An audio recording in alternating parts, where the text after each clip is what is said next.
schedule is that it may be kind of a little bit stop and start, okay? So kind of bear with us on that. Might be a couple times you got to take a break just after a short amount of time, and then we'll bring you back in. It's just the nature of cases at this point. It's anticipated that the Commonwealth will close their portion of the evidence today, all right? Then at that point, the defendant has the opportunity, if they want to present witnesses and evidence if they want to. But remember, they don't have to. The burden of proof is always on the Commonwealth, all right? If the defendant offers evidence, then the Commonwealth is then given the opportunity to offer rebuttal evidence, all right? And so that's kind of the next phase that we're about to go into after the Commonwealth rests. And I'll go into a little bit more kind of how that goes, but I just kind of wanted you to kind of see where we are and where everything's going to fit procedurally as we go forward from here. So with that, we're going to return to the Commonwealth's case. And Attorney Sprague? Thank you, Your Honor. Commonwealth calls Ian Whiffen.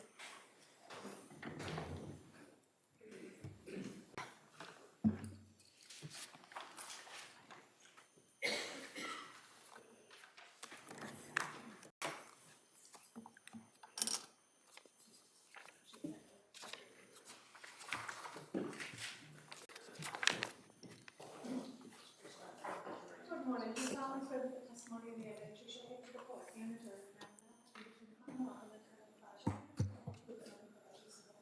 I would rather affirm than I do. Thank you. Thank you. All right, good morning, sir. Good morning. All right. Attorney Sprague, please. Thank you. Good morning. Can you please state and spell your name for the record? Yes, it's Ian Whiffen. IANWHIFFIN. Where do you work? Cellbrite. What is Celebrate?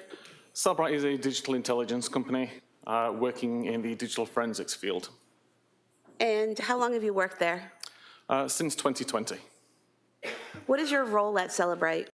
I'm currently a customer engagement manager. What does that mean?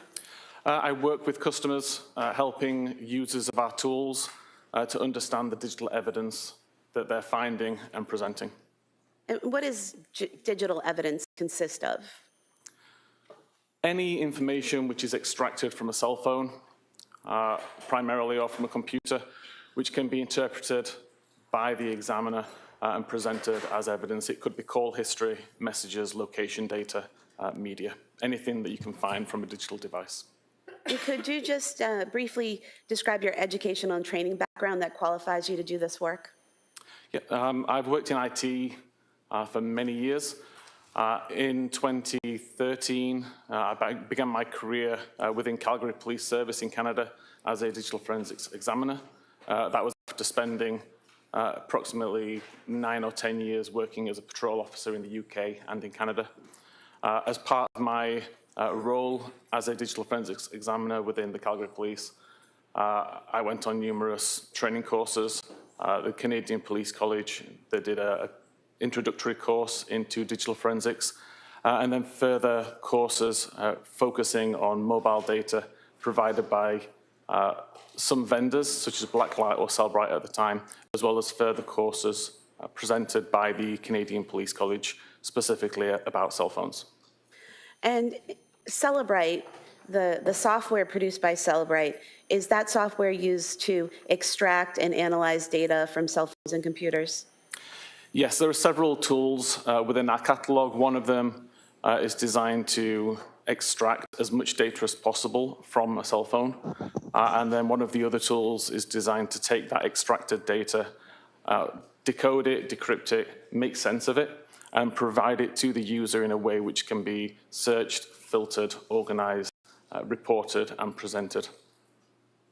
Does Celebrite's ability to access cell phone data continually change based on improvements that are done to the phones themselves? Yes, there's constantly changes being made to devices which make it difficult to extract the data. There are changes being made to the software that means that the data that we extract is now different to the data that we extracted previously. a new feature, for example, or a change that's made by the software developer. So we're constantly changing our software to be able to extract that data and to decode more data. Were you asked to locate Apple Health data and other information that could be relevant to the investigation of an incident that occurred at 47 Summer Street in Duxbury on January 24th, 2023? I was, yes. And what is Apple Health data? Apple Health is a component of the iOS operating system which logs sensor data from multiple locations. So there's sensors built within an iPhone that monitor steps taken, flights climbed, for example, as well as third-party devices, Apple Watches, Fitbits, any other device like that. All the information is brought into the Apple Health application, aggregated, and made available for the user to see. Roughly how many phone extractions have you done? Since around 2013, well over 1,000 phones. And how many times have you done analysis on phone extractions?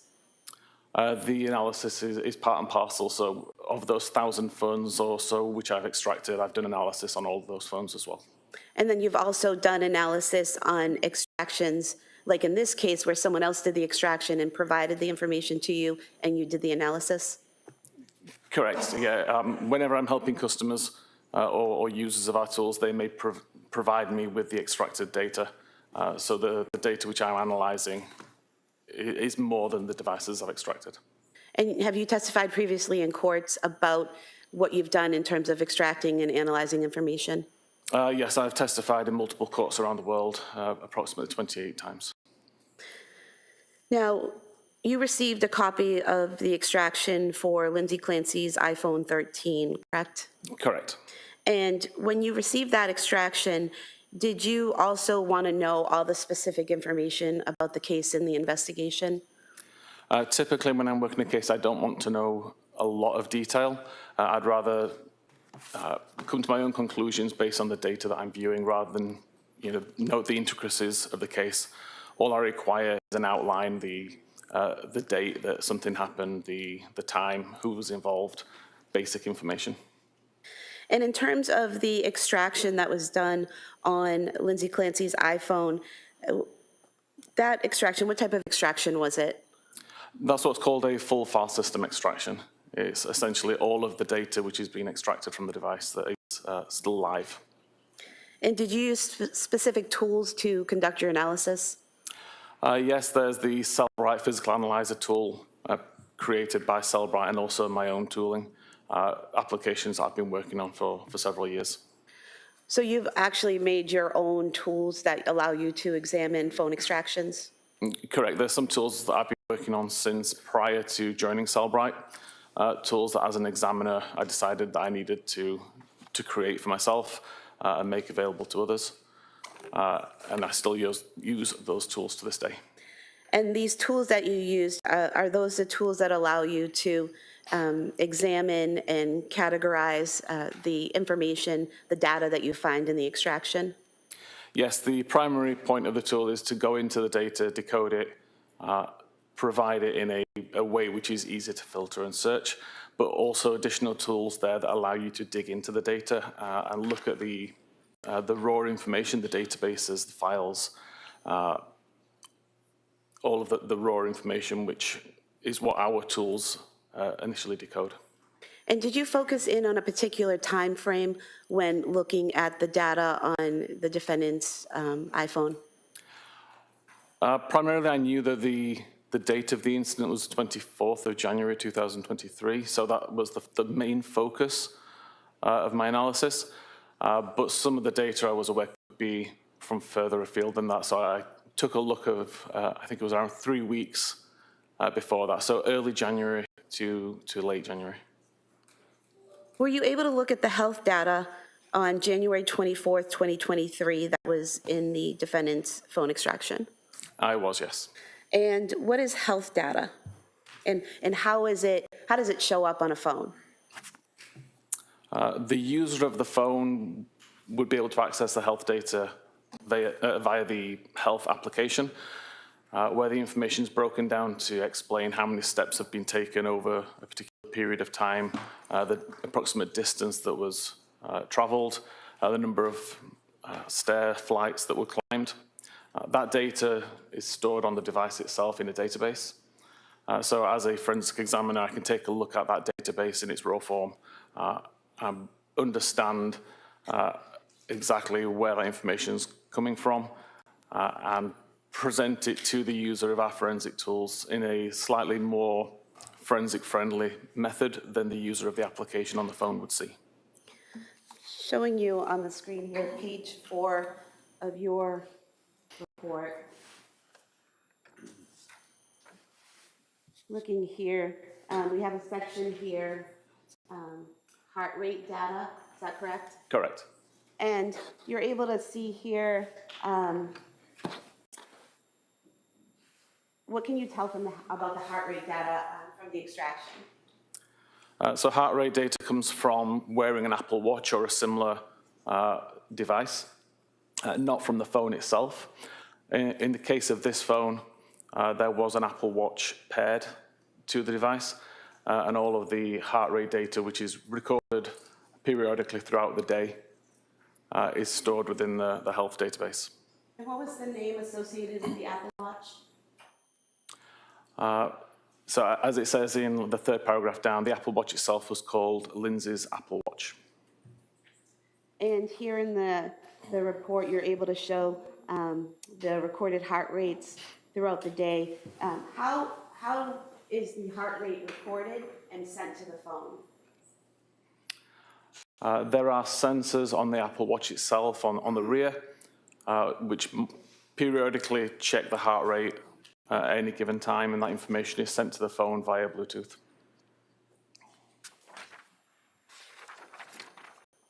And are you aware of how often an iWatch will record the data and report it to an iPhone? The actual cadence at which the watch is checking would depend on what the user's doing. So if you were in the middle of a workout, it would be a lot more consistent than just periodically throughout the day. And I actually don't know how often it is throughout the day. If you're not doing any particular workout, there doesn't seem to be a set cadence. Every device I've looked at, it's slightly different. I'm showing you page 5 of your report, this database of the heart rates. For example, in several locations, there'll be a heart rate report, maybe a few seconds in between them, and others there's 7 or 8 minutes in between the heart rate report. Is that what you're talking about, how it varies depending on what you're doing at that point in time? Yes, this is typical from what you see when you look at the database. The timestamps are never consistently at a recognizable cadence.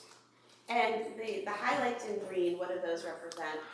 So I actually tried to just highlight some of the high points for the day. I realized a few days ago while reviewing this, there was records there that show a high of 123 and 122, which I had not highlighted. And that's right there, right below, right Correct. around 1146. Yes. And what was the last time a heart rate was reported from the watch to the defendant's phone? So the last heart rate recorded was at 17:23:52, so 23 minutes past 5 in the afternoon, with a heart rate of 57 beats per minute. What was the average heart rate for the day for the defendant's phone? There was a range of heart rates going between as low as, I believe, around 50 and as high as around 122. On average, it was around high 80s, early 90s. And so at 5:23 p.m., the last recording of her heart rate was 57? Correct.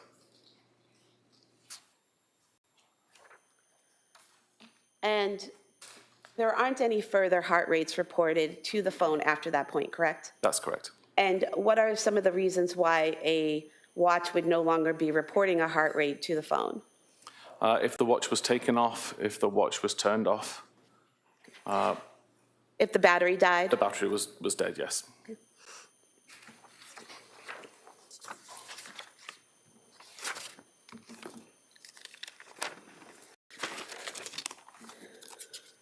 You also mentioned flight climb data. What is that? Flight climb is information which the Apple Health application stores every time it detects that you walk up a flight of stairs. So a flight of stairs would be considered either a 3-meter or 10-foot incline over 16 steps. So the device has detected that both the altitude has changed by 10 feet and there were steps being walked at the same time. So there's two factors being considered there, the steps that your watch monitors as you walk, and then the altitude, is that correct? That's correct. And what is it? Is it GPS or something that's keeping track of your altitude? The altitude is being monitored by a barometer or an altimeter, which is inside the device, just measuring for differences in air pressure. And this information, the flight climb data, can that be monitored by both a watch and your phone if you have it on you? It is. Both devices have got the barometers built in. Both devices can monitor flight climb events. Can anything simulate or kind of fake out the watch or the phone into thinking that a flight of stairs is being climbed when it's not? There are some circumstances where that can happen. They're typically quite rare, but it can happen. Is an example of that being in a car and going up a hill? Correct, yes. If there is movement which the device can mistake for steps at the same time as the incline is being driven, then that could accidentally record a flight climb. But if a person's not in a car and is in their home, then it would be flights climbed, not hills being driven, correct? Correct. If the person is in a house and there are flight climbs being recorded, then the only rational explanation is that the person was climbing stairs. How is the data in terms of flight climb data, how is that data displayed? Or in the health data itself? Within the application or within the forensic tool? Within the forensic tool. Okay. So within the forensic tool, we break down, or within Physical Analyzer, we break down the health data into hour segments. So for an hour, we may say that there are 3 flight climbs. And then it's up to the user to dig in a little further. They can select that 1 hour and then see how that activity breaks down over the hour. So you would see that there were 2 flight climbs that occurred at 10 minutes after the hour, and then another flight climb occurred later on. So showing you page 6 of your report here.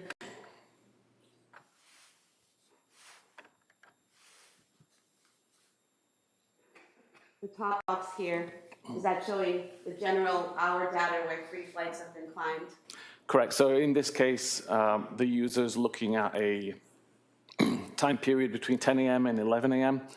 And the health data that's been pulled from the database has been aggregated. And it tells you that there's 98 samples being considered. The maximum heart rate during that hour-long period was 108. The distance traveled was approximately 759 meters. And there were 5 flights climbed within that hour.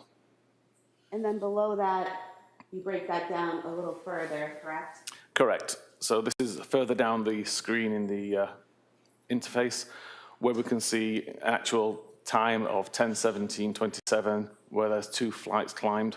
And again, another record at 10:17:28, where there were 2 flights climbed, and then a further flight climb at 10:49.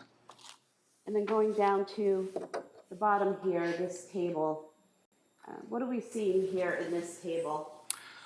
So you may have realized in the slide above where there was 2 flight climbs at 17 seconds past and 2 flight climbs at 18 seconds past. That's an unrealistic measurement.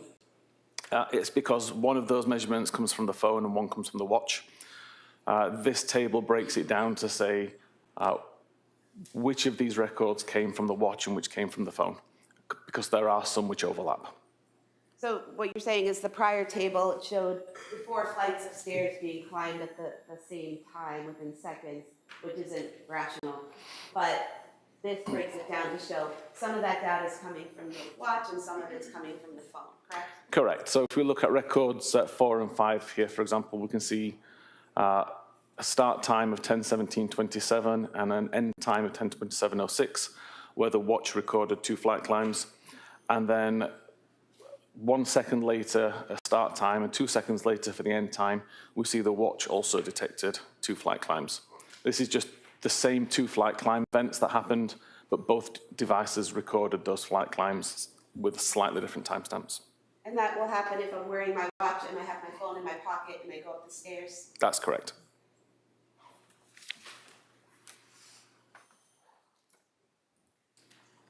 Did you do something to compare these times and make a table where where you ignored or disregarded the double entries? I did. I tried to correlate and discard all of the duplicate information. So where there was an event of a flight climb that was recorded on the watch and the phone, rather than provide information that said there was 2 flight climbs, I would ignore one of them and limit it to just the ones which we could prove happened. And that's displayed here in this chart at the bottom of page 7 of your report? Correct.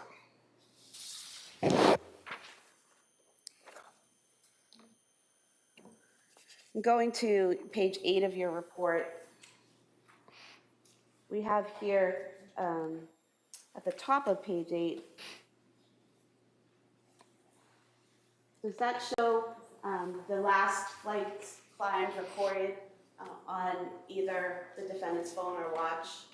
It does. It shows that there was additional flight climb events logged by the phone, which were not logged by the watch, at 17:03 and 17:33.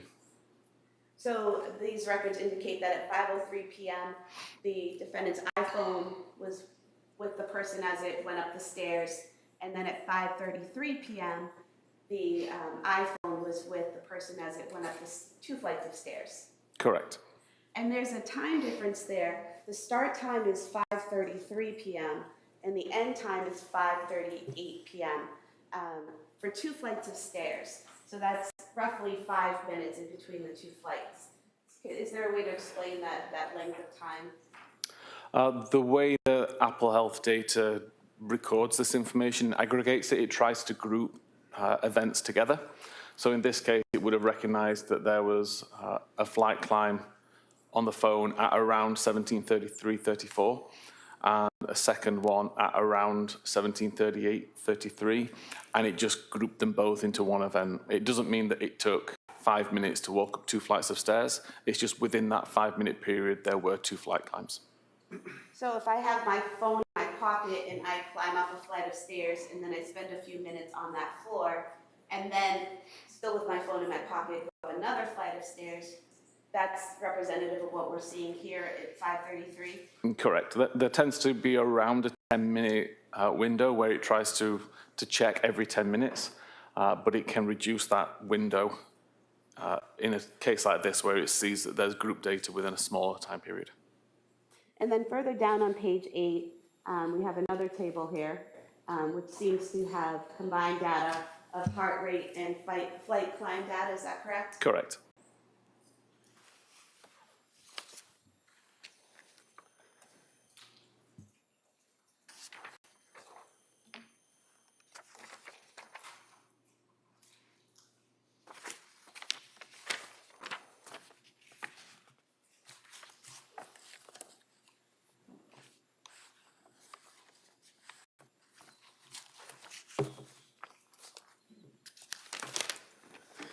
Did you also look at web usage on the extraction of the defendant's phone?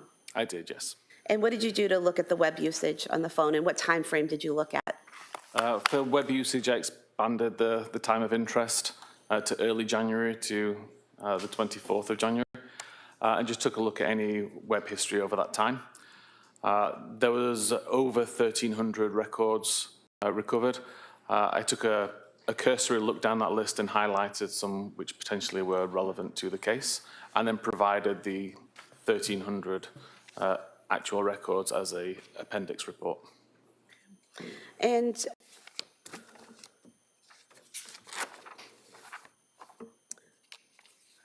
going to page 12 of your report,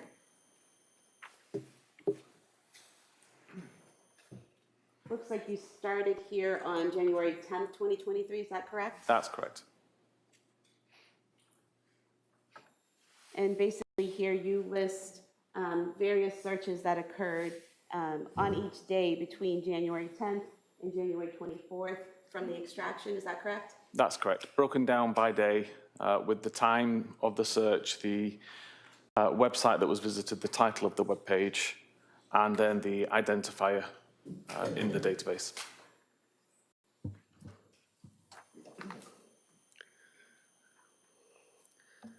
And looking at these searches, on January 12th, 2023, at 19:48, so that would be 7:48 p.m., is that correct? Correct. There was a search, in the title it says, "How quickly does Wellbutrin work for depression?" Is that the title, is that what the user is putting into the search? If I could see the search, please. I'll zoom in on that.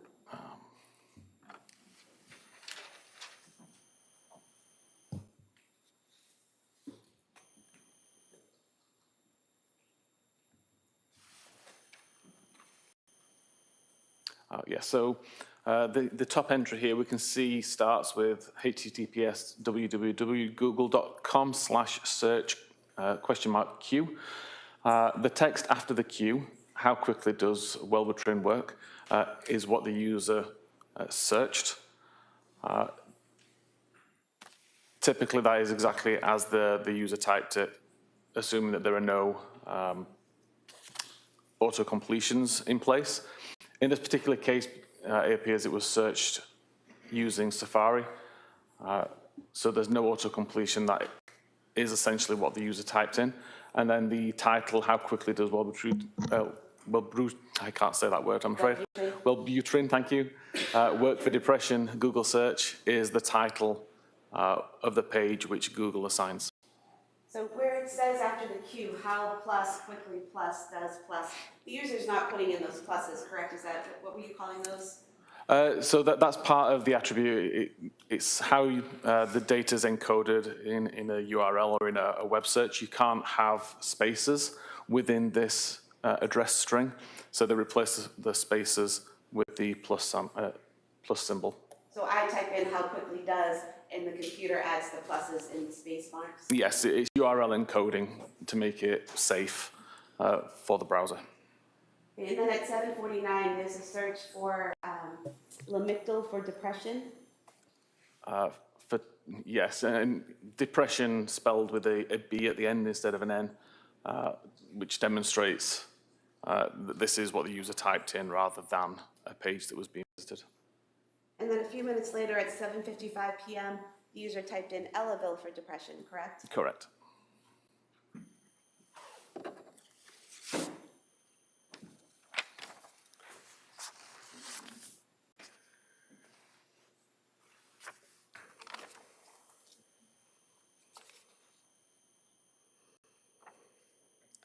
And then on page 16, on January 18th, 2023, at 10:25,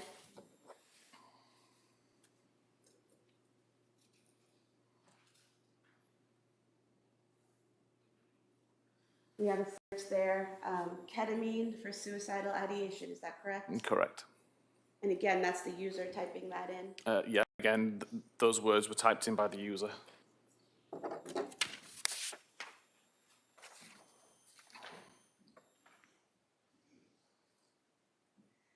And then on January 19th, 2023, on page 17 of your report,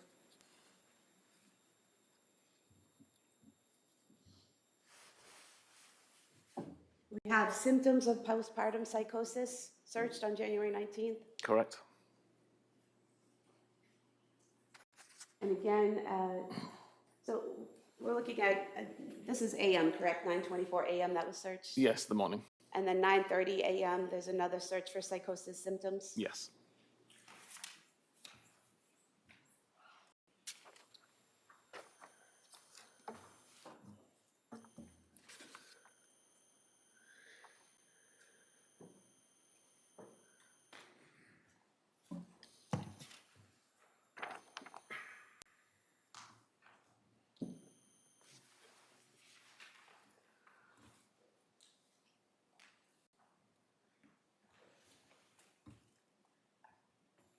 Going back to that same page, page 17, at the bottom for January 24th, we have here searches for kids Miralax at 4:02 p.m. and takeout 3V at 4:13 p.m. Is that correct? That's correct. And then CVS Pharmacy at 4:47 p.m., correct? Correct.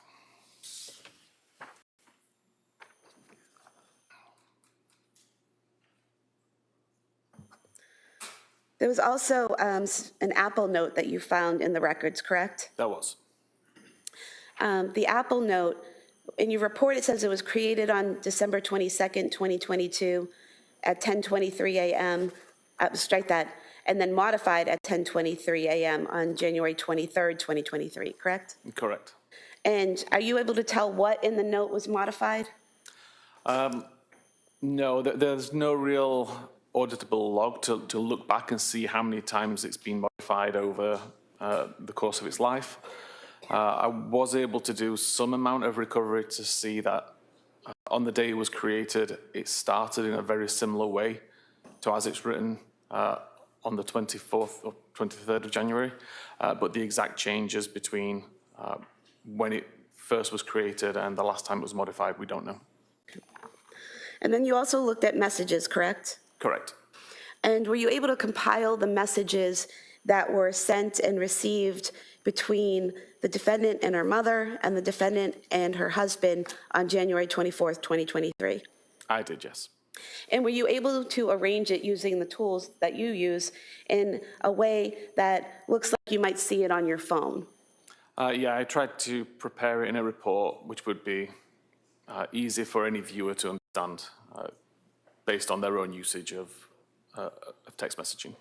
So showing you page 19 of your report, what we have here is an enlarged version of what you might see on your phone, correct? Correct. And so is this in blue, is this Lindsay's phone? It is. The messages in blue on the right would be outgoing. The messages in grey on the left would be incoming. And so we have a photo being sent out from Lindsay's phone to her mother, and then a reply coming back, and that pattern goes on and on, correct? Correct.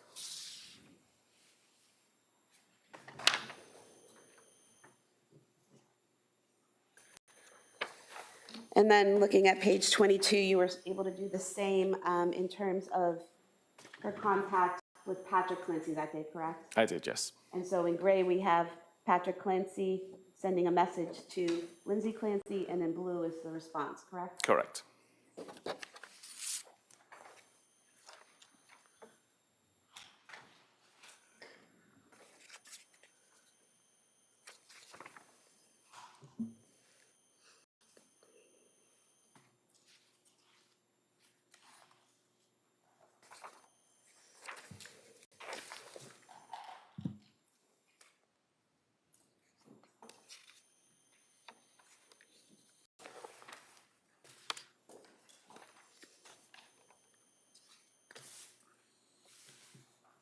Were you, excuse me, were you also able to look at the phone calls that occurred either incoming or outgoing to the defendant's phone on January 24th, 2023? I did, yes.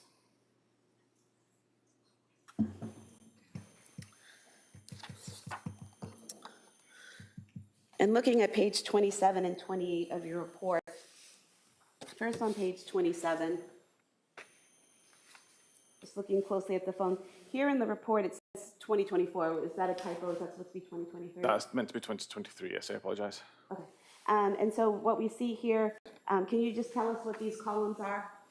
Yeah, the start time of the call, typically when it is answered by the recipient. The end time, when the call's ended. The metadata is information including who the call was to or from, how long the call lasted, and then the reason that the call disconnected, and then a record ID. So if you had the database, you could go in and find this record based on the ID number. And looking at page 28, this is the continuation of that table regarding the phone calls, is that correct? Correct. And so what we're seeing here is at 17:33, which would be 5:33 p.m. There's an incoming call from Patrick to Lindsay's phone, is that correct? Correct. And it says duration 8 seconds, does that, I'm sorry, 0 seconds. Does that mean it was not answered? In this case, it was an unanswered call. And then at 5:34 p.m., roughly a minute later, there's an outgoing call from Lindsay's phone to Patrick's, correct? Correct. And that call was approximately 14 seconds? Correct. And then at 6:09 p.m., another incoming call from Patrick to Lindsay that went unanswered? That's correct.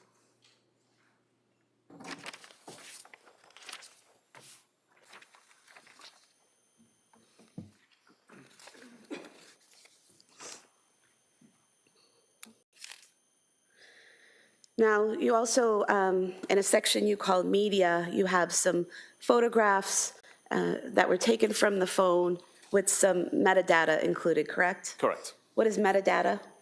Metadata is information about that photograph. It could be the device that captured it, the time that it was captured, the location, information about the lens, the lighting, etc. And so looking at page 29 of your report, just for an example, what we have here are 3 photographs, correct? Correct. And the metadata for the first one shows captured at South Shore Medical Center, is that correct? Correct. How were you able to determine that's where that photograph was taken? The metadata of the photo included the latitude and longitude where the image was captured. I took that latitude and longitude and looked on Google Maps to see a physical address. In this case, it came down to the South Shore Medical Center. And then the third photo here, that shows captured at the home address on Summer Street, is that correct? Correct.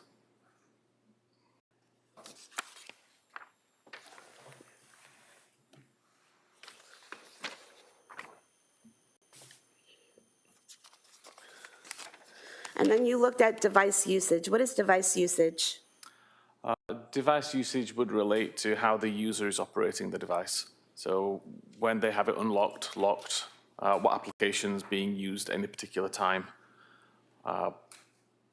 Essentially anything which is not a message or a phone call or results in additional data like that. And looking at page 32 of your report, in that device usage log, it shows that the last time the device usage was logged was at 5:13 p.m., correct?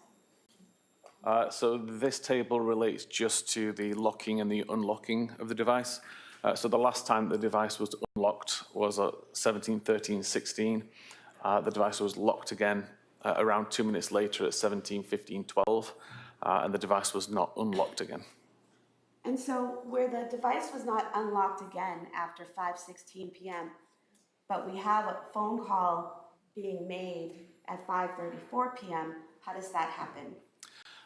There is a setting within iPhones that allow you to use a locked device to call back numbers for missed calls. So in this case, Lindsay had the missed phone call that would have shown on screen as a notification as a missed call, and without unlocking the device, you're able to call that person back. So you just press on the icon that shows up, you have a missed call, you press on that, and you can call the person back without unlocking the phone? Correct. And then what is application focus? Application focus is literally the application which is visible on screen at any given time.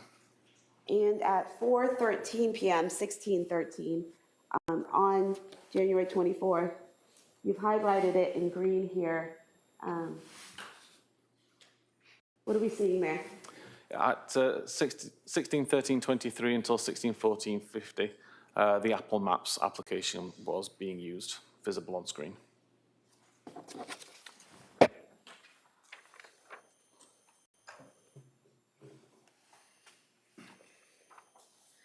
Is it then used again at 5:13 and 5:14 p.m.?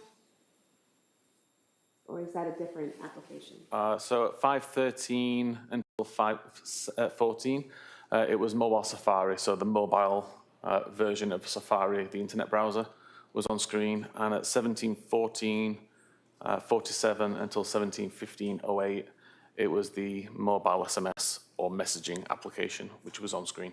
So do you just look at the part that's in parentheses to see what application was open or being used at the time? Correct. What application was on screen at the time? So for example, where it says 1734, which would be 5:34 PM, and in parentheses is in-call service, does that represent a phone call? It does. That's the screen that indicates you're in a phone call. And staying with the same page, page 34, you've made some notes here. Let's go out a little bit. Regarding Apple Maps, Safari, and messaging. So can you just explain what you pulled from the data for Apple Maps? Yeah, Apple Maps was used to plan a route from the user's current location, the home address, to a restaurant called 3V. And that was at 4:13 PM? It was. And then in terms of Safari, you have the last unlock at 5:13 PM? Yes, so the last unlock of the device was used for the purposes of viewing Safari, where PDLX was searched using Google. And then in terms of messaging, what did you pull from the data there? At the same time, or in that same device usage, so the device was unlocked, Safari was used to search PDLX, and then the messaging application was opened to send a message to Patrick saying PDLX liquid stool softener. And that was at 5:15 PM? It was.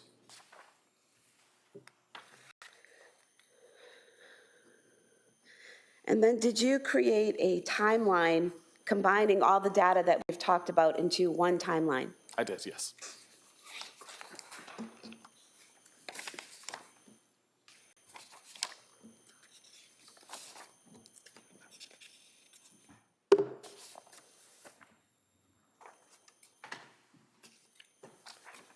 I'm going to the last page of your report, page 43. Is this the last page of the timeline? It is, yes.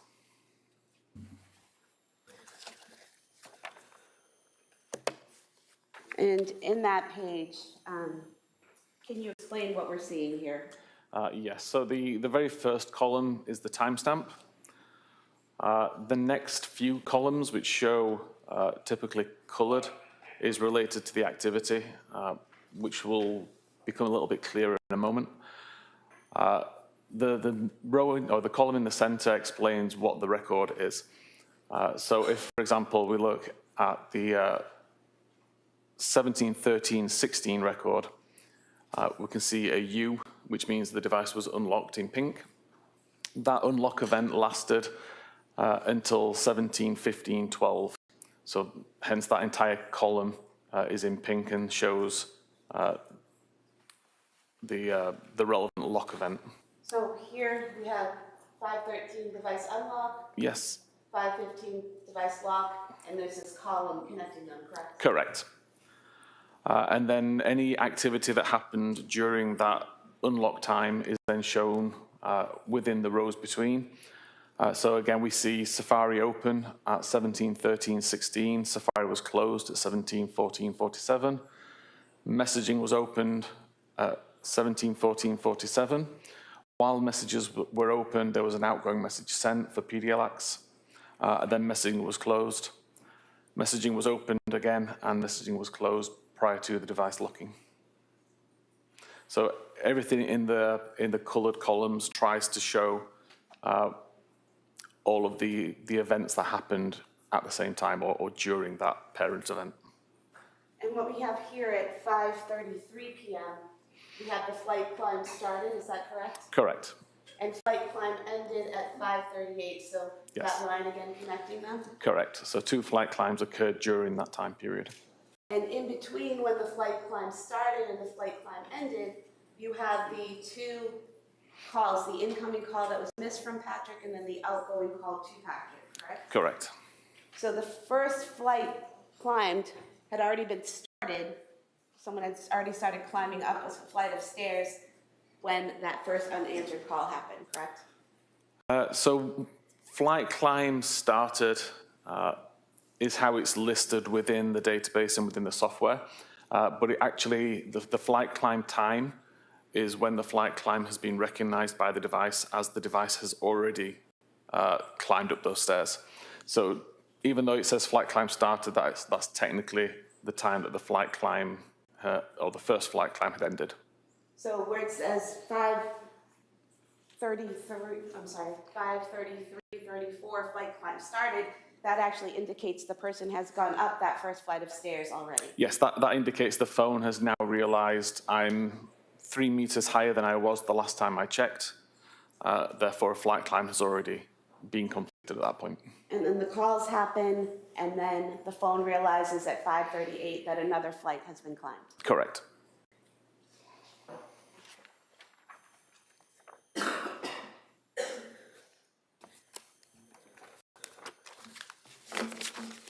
I would move to submit the report as the next exhibit. No objection. All right, that report may be admitted. Is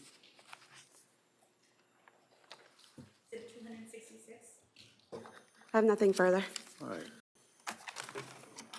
All right, so members of the jury, remember I said it might be a little stop and start here today. This is one of those stops. All right, so we're going to take a short break, and then we'll come right back and return for the cross-examination of this witness. Okay? All rise, please, Your Excellency.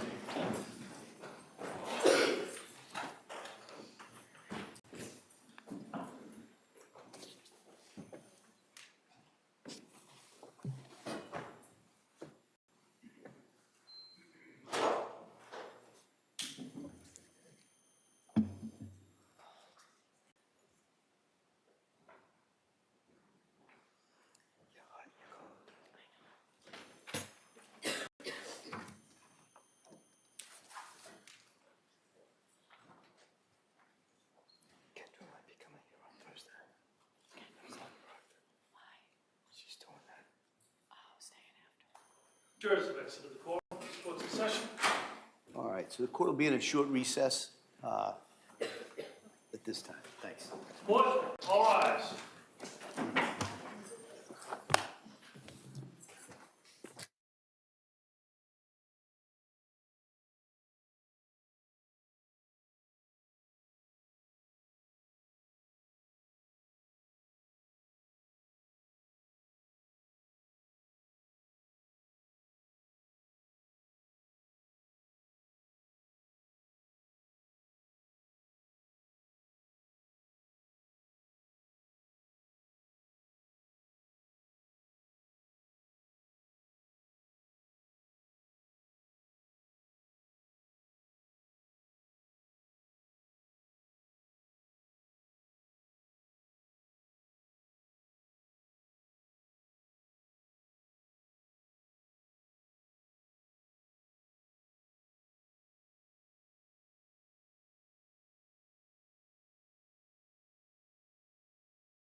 later on, but it wasn't usage, it wasn't health data.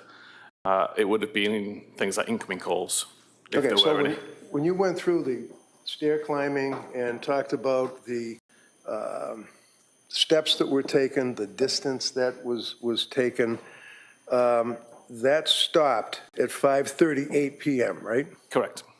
Now, you don't know, when I say you, I mean, as a witness, but also the police, whoever was wearing the watch, for example, if Lindsay's wearing the watch or carrying the phone, after 5:38, you don't know what was happening at 5:39. Correct. You don't know what was happening at 5:40, 5:45, right? Correct. Right up till 5:58, 6 o'clock PM, right? Purely the data on the device. So it could have been, the phone could have been put down, the watch could have been put down, battery died, whatever those issues could be, and the person would still be going down the stairs, going up the stairs, going in the backyard, doing push-ups, whatever. Correct. You just don't know, right? Yes. Okay. One of the things, you're familiar with the concept of location data, right? Correct.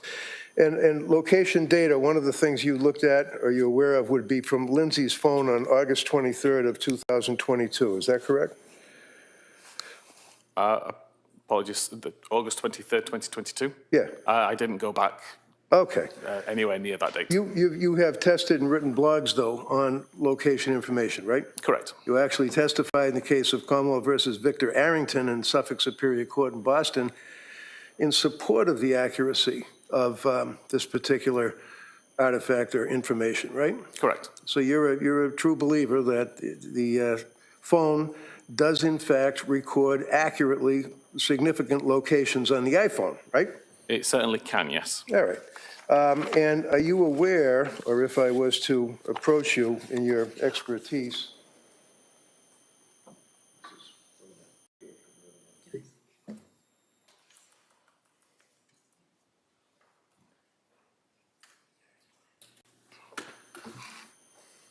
it's just a doctor's.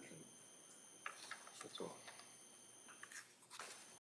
You were talking earlier about latitude, longitude, things of that nature, right? Yes. So just to be familiar with, for example, significant location visits on Lindsay's phone, August 23rd, 2022 at 9:34. Do you know what that says or what that means? The created time Yeah. of 9:34.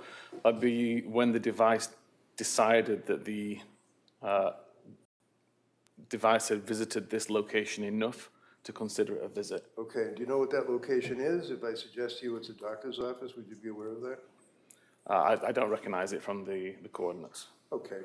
Thank you.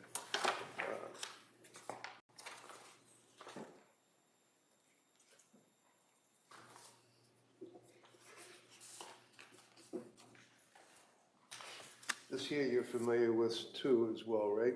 The geodata with the latitude and the longitude? Yes.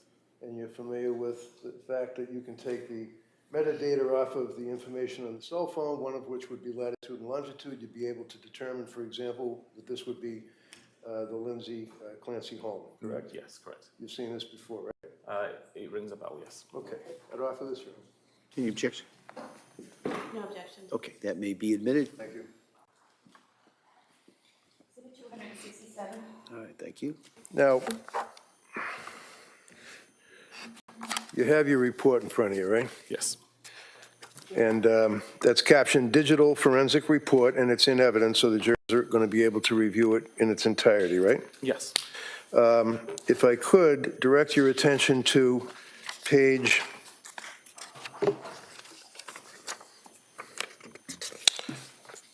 11, I believe. Yeah, page 11.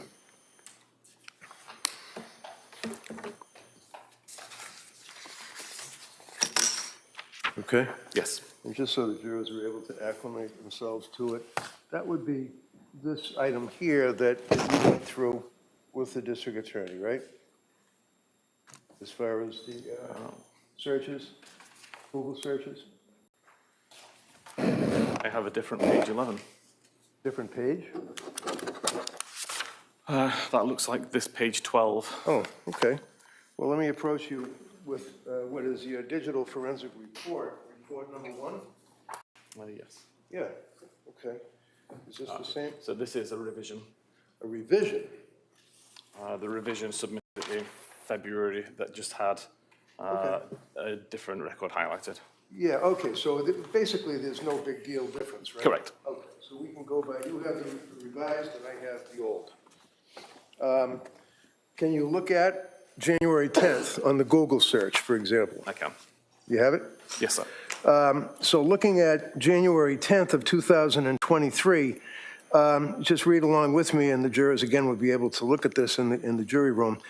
Prescription information at, it says 14:55. What does that mean? 12:14 in the morning? 14 a.m., yes. All right. And then 19:11, which would be at 7:11 in the morning? 7:11 p.m. Oh, PM, okay. Trazodone and Benadryl goes on about an hour later. Trazodone headache, Google search, goes on. Trazodone and ibuprofen goes on. Trazodone and Tylenol goes on to 2032, which would be 8:32 p.m. Trazodone and Tylenol interactions, right? Correct. Fair to say that these are things that Lindsay Googled on her cell phone. That's what this document refers to, right? Somebody used a cell phone to Google it, yes. Oh, you don't know who was actually using it, but this is Exactly. Lindsay's cell phone. Yes. You're aware of that. Just if we jump ahead, looking at all of these various Google searches, follow with me on, let's say, randomly, let's say, page 13, 1948, which would be 17:48 p.m., I guess. You with me on that? Yes, 1948? Yeah. Yes, How quickly does Wellbutrin work for depression? That's what was Googled, right? correct. Followed by Lamictal for depression, Elavil for depression, how to tell if you're sleep deprived, ketamine for suicidal ideation, right? Correct. These are all searches that were done on Lindsay's cell phone. On that particular date, chronologically, would have been the 12th of January, right? Correct. Now, without boring everybody, it goes on and on and on with searches along those lines, suicidal ideation, drugs, trazodone, mixtures, things of that nature, right? It does. Page 17, if you have it, would be the Apple Note counsel asked you about. Yes. Okay. Now, if I suggest to you, sir, that this is the Apple Note, I believe a previous witness may have read this to the jury, so they will have this in the room to read. But basically, this is the note that says, I was the healthiest, happiest mom. I worked out every morning, meditated, took care of myself, and basically my life has turned to crap, right? Correct. So what was modified in this? If you know, because counsel asked you if there was modifications and things of that nature, and I'm just asking if you know, what was modified in it? Exactly at the moment, I don't have all of that in front of me. It's possible to see snippets going back over time. I do recall Okay. on the 22nd of December when this was created, it started with the same sentence. Yep. And there was a few essentially spelling differences Okay. as time went on. But as much as you can recover from the earlier versions of the note, it's a snippet. It's essentially two sentences, and the rest is essentially the same note. Okay, thank you, sir. Going forward onto page 18, page 19, and 20, would you agree with me that, well, actually, in 21, they basically contain photographs that were sent from Lindsay's phone to, it looks like Patrick's phone. Would you agree with that? I believe the first few pages are sent to Mommy. Okay. And this basically is the, there we go. This is the snowman in the backyard being made, right? Correct. And then Lindsay's phone is sending the blue. Yes, the and blue gray messages would are be outgoing. what? A response? Yes. And can you tell me what the response is?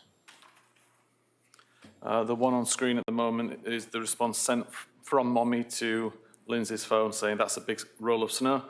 I was wondering if you got enough for the kids to play in, and it's a pretty nice day too. Gives them something to do on a day without school. Okay.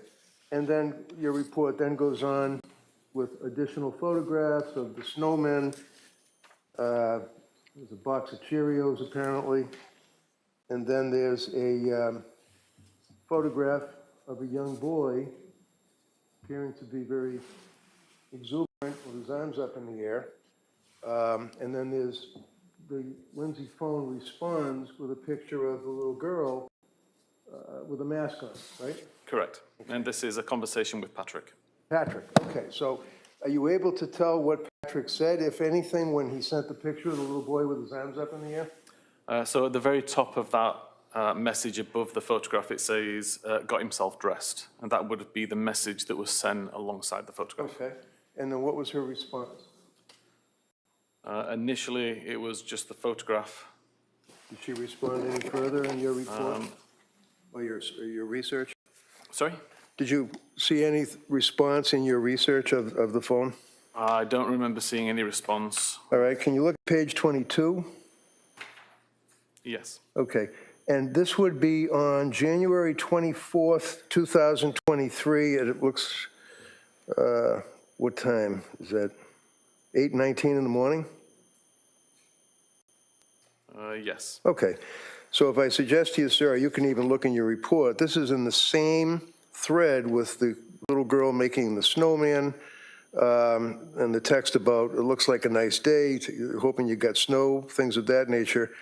And there was a reference by the mother or mommy to get the hot chocolate ready, things of that nature, right?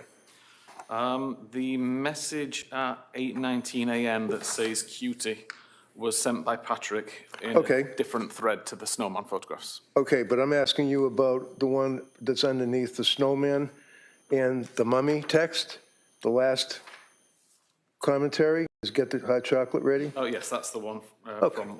And that's from the mother, apparently, right? Correct. Or someone that is in the phone as mommy, right? And that was at 11:33 a.m. Now, if you look on page 22, we can get to what you were talking about. It looks like January 24th at 8:19 in the morning, cell phone number 781-375-8564. And what does that say? Cutie. And that, so just tell us, so is that Patrick's phone? Yes, that would be the phone stored as Patrick sending a message to Lindsay's phone. And how did Lindsay respond, or how did her phone respond?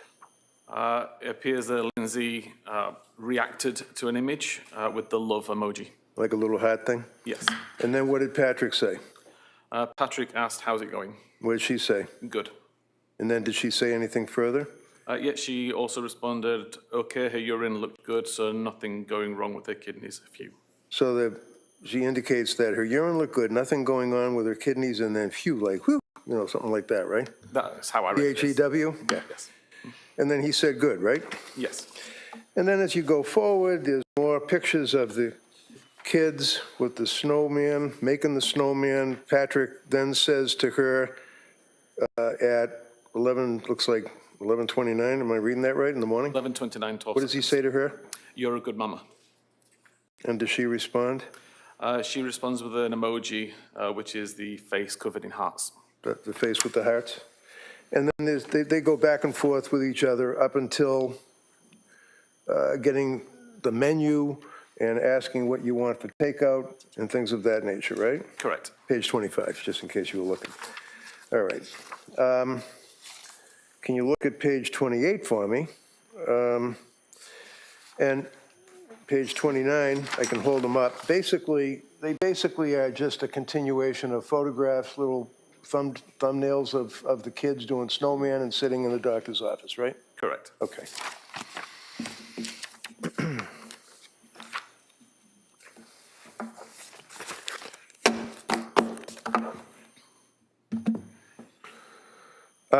One of the things that you did is that you actually performed a comprehensive search. Is that a full focus extraction? Is that what you call it? Full file system extraction. Okay. And you did that for the phone belonging to Lindsay Clancy, right? Correct. That would be what you refer to as your appendix? The appendix 1 of the Lindsay Clancy phone is 1,300 and some web search visits. Okay.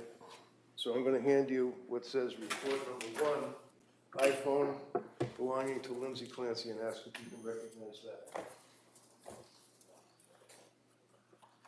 Yes, this appears to be the just the web history from Lindsay's phone. Okay, so that's pretty much if anybody cares to look at it, that's the entire web history, right? Correct. All right, I'd offer this, Your Honor. Any objection? No objection. All right, that may be admitted. 268? Then, Mr. Whiffen, you also had report number 4, which would be the digital report for Patrick Clancy's I did. computer. I'd offer that, Your Honor. Any objection? No objection. All right, that may be admitted as well. 269? All right, And thank then you. finally, report number 5 says Surface Pro laptop belonging to Patrick Clancy. Yes. So this would be your search of his laptop as well, correct? Correct. I'd offer this. No objection. All right, that may be admitted. 207.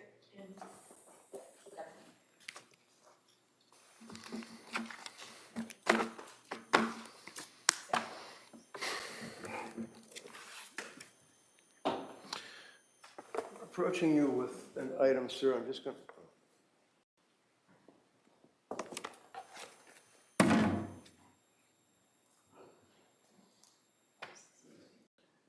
Well, I'm just going to ask it. I'm not going to introduce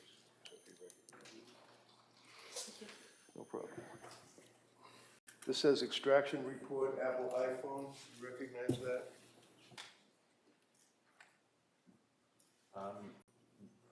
Yes, I didn't create it, but I recognize the report. Okay, so that is a Celebrate report of the extraction of Lindsay's phone, correct? May Yeah, I you take can page? look at whatever you want, yeah, of course. Yes, this is a report generated by physical analyzer, a Celebrite tool of the device. Okay. Now, if you look at the report, for example, just randomly on page, let's say, 90, bottom line, it says web history, I just grabbed that random, January 24th, 23, correct? Yes.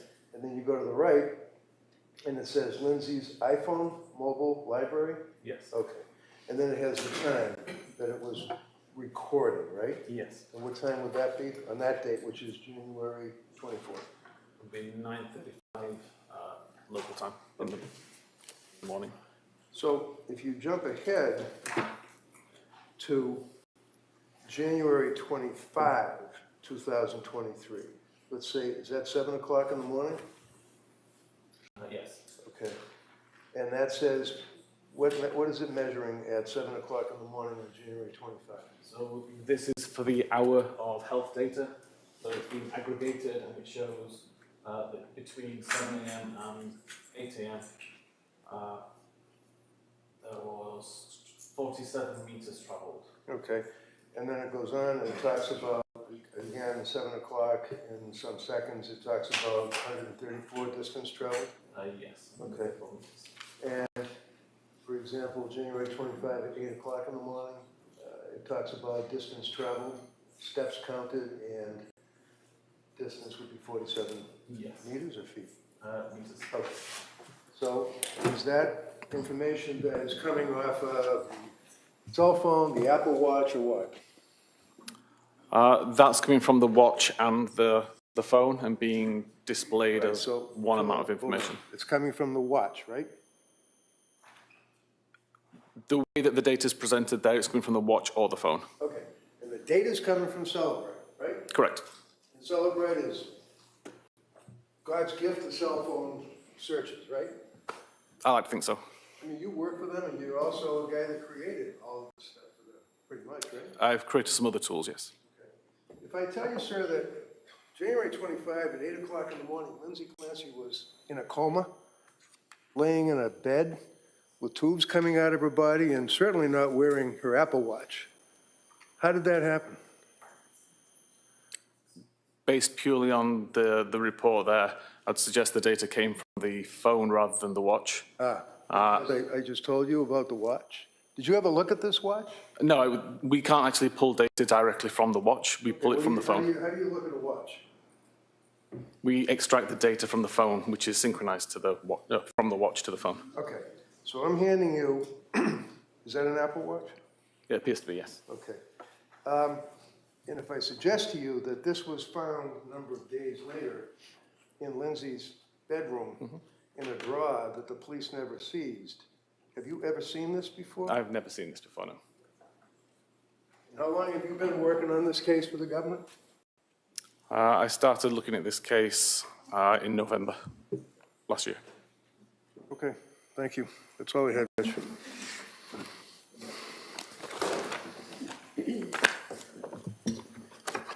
All right, redirect? Thank you. Sir, from the documents that defense counsel just showed you, the activity on January 25th, was it your testimony that it could have been from the watch or the phone? It could have been either device. What he showed you, did that have enough data on it to tell you specifically whether it was from the watch or the phone? No, I'd need to take a look at the database itself and see where that information came from. And you were saying that you cannot pull data from the watch itself, is that correct? Correct. We don't extract the memory from the watch itself. We extract data from the phone, which is synchronized to the watch. So we ultimately get the watch data from the phone. And why is it that you don't pull it from the watch itself? Apple's proprietary connections, the encryption that they use on the device complicates extraction. And essentially, considering we get everything from the watch via the phone, it's just additional work required to pull data from the watch, which would just be a duplicate of what we already have. And you said that the watch syncs itself to the phone, relaying all data that it's collecting to the phone, correct? Correct. And Lindsay's watch was synced to Lindsay's phone, correct? It was. And if you were able to look at the data from the dates defense counsel mentioned from the extraction itself, you would be able to tell whether the January 25th data was coming from the watch or the phone, correct? I would, yes. But you can't from what he showed you, correct? From the printout, no. I'd need the actual data. And if on January 25th, the police have the phone, and they're bringing it to an evidence room, and then they're bringing it to storage room, is that going to show steps and distance traveled? Yeah, while the device is turned on, or while the phone is turned on, it will consistently record steps walked regardless of who's carrying it. It will consistently record flights climbed regardless of who's carrying it. And so if the watch is turned off in a drawer somewhere, the phone would be what's relaying, or not relaying, but the phone would be what's recording the distance traveled and the steps taken, not the watch, correct? That's the presumption, yeah. If the watch is turned off, it's not doing anything, any data would be from the phone.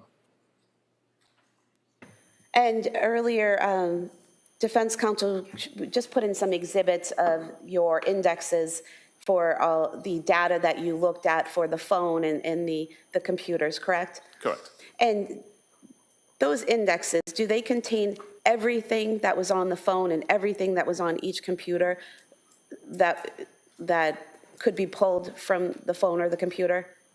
No, they were focused reports or focused searches. So for my reports, they were focused to essentially the internet history on those devices. The large Cellbrite report, again, I don't know who created that. I don't know what options were selected by that user, but there will be data on the device which is not covered in that report. By virtue of that's how decoding works. And on the defense counsel asked you about the flights climbed and how the last reading was at 5:38 p.m., correct? Correct. The last incoming phone call that you registered on your charts was the 6:09 p.m. phone call from Patrick to Lindsay that she did not answer, correct? Correct. From 5:38 p.m.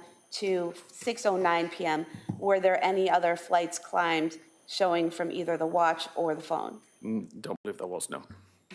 And Your Honor, we'd move to submit the full extraction as the next exhibit. It's being copied now, so we just put a disc envelope in its place. Yeah, no objection. All right, that may be admitted. If I may, Your Honor, so you make reference to 5:38 for her question that there's no flights climbed, recorded, or anything up until 6 o'clock, right? You just answered that question? Correct. That's because the phone was either dead, off, we already went through that. She could have been walking all over the house, the yard, anywhere, right? Yeah, the phone did not detect anything.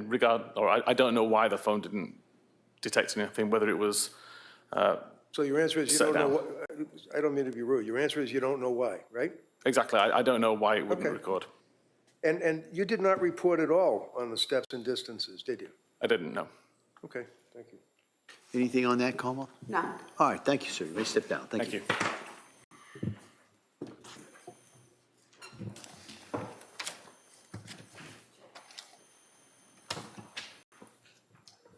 Como Fress. All right. Oh, I'm sorry, Your Honor. There are some exhibits. My mistake. I believe they're by agreement, Yeah, they were, I agree. All right, and then we would rest. all right. We have the Tewksbury Hospital records, 2 discs. 272A, B. Mass General Institute Health Professions transcript. Exhibit 273.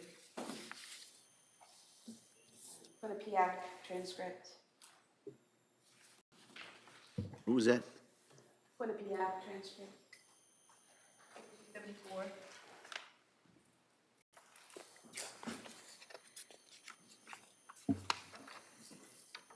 And then employment records from Mass General Hospital. 275.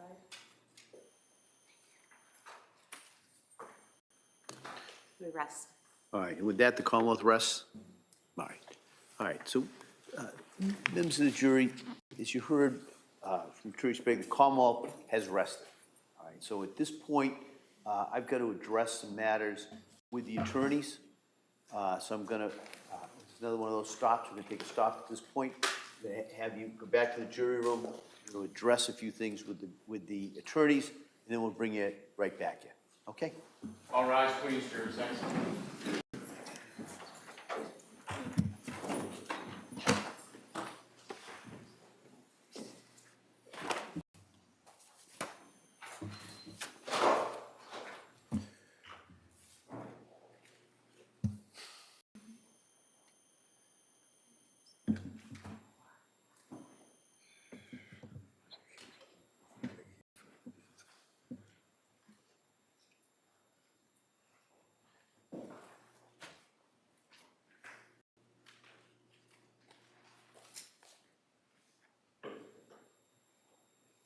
Jurors have exited the courtroom. This court session, please be seated. Before we do the motion for required finding, Your Honor, is this a good time to take up the morning? Do you want to take a short break? Looking something up, that's all, I All right, apologize. so the court will be in a short recess, and we'll come back without the jury, we'll address the motion, and then we'll kind of go from there. Thank Okay, thank you. Court, all rise.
of her avenues. She attempted to go to these healthcare providers, using the term loosely, that she went to these people.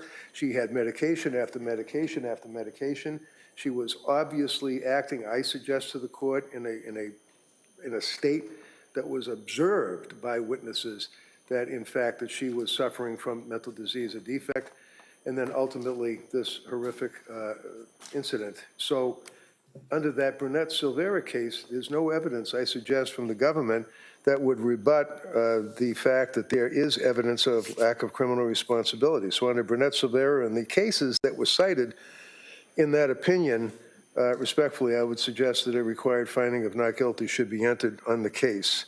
I also would argue to the court that I think that under the Brunette-Silvera standard and the evidence that Your Honor has before you, that the matter should be reduced down, if you will, from premeditated malice of forethought, cruelty, and atrocity to second degree. I'm not arguing at this stage Commonwealth versus Gray or any of its progeny as to manslaughter, but I think the court, certainly in its wise exercise of discretion, has the ability and the right to reduce the charge to second-degree murder or enter a required finding.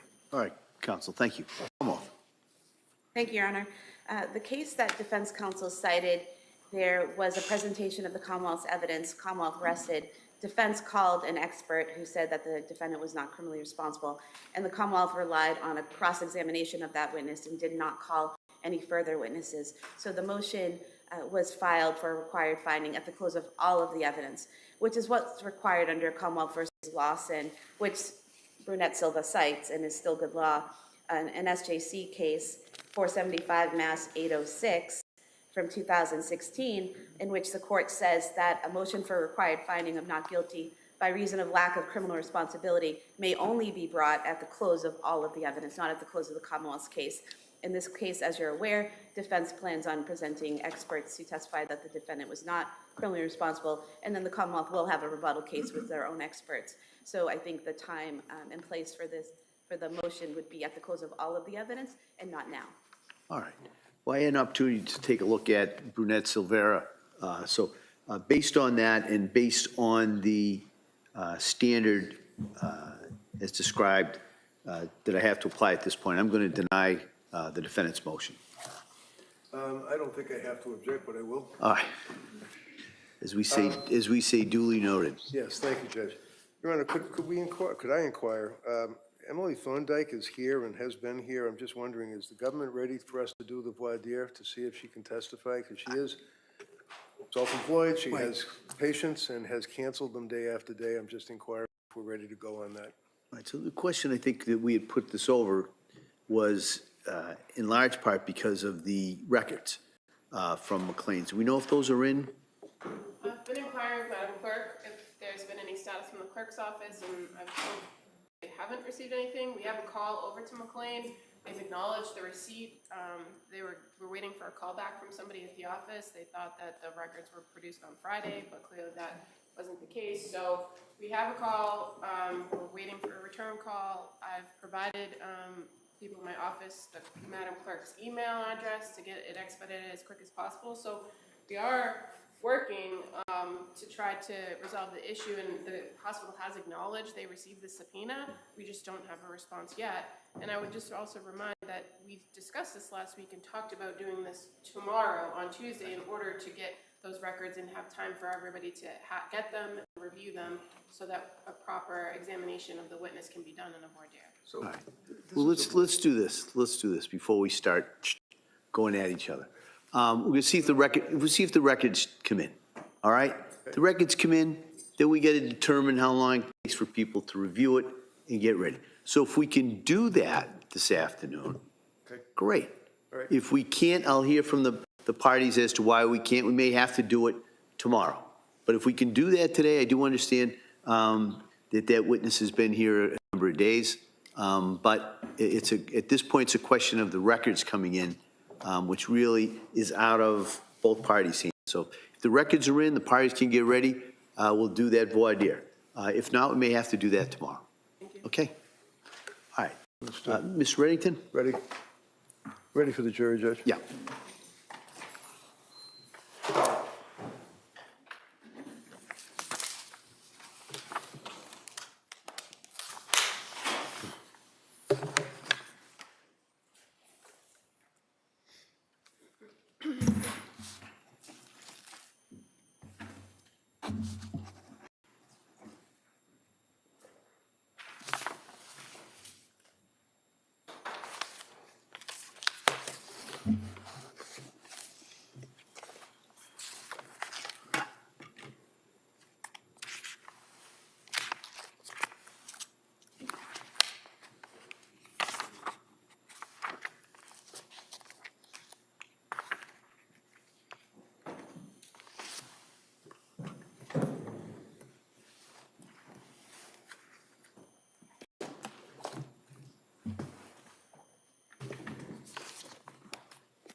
Court, all rise, please. Jurors entering.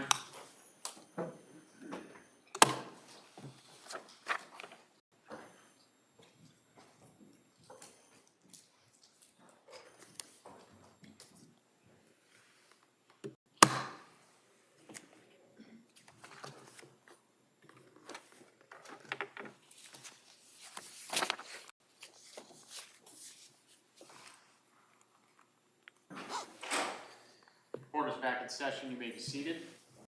Your Honor, for the purpose of the record, I return back to the trial of Commonwealth versus Lindsay Clancy, all parties present, including the defendant, and including the 18 jurors. All right. So members of the jury, as I indicated before, the Commonwealth is rested. All right, so at this time, I'm going to inquire of the defendant if she intends or wishes to call any witnesses at this time. Mr. Reddington? Yes, Your Honor, thank you. Thank you. Yeah, please, I believe she's right outside.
Good afternoon.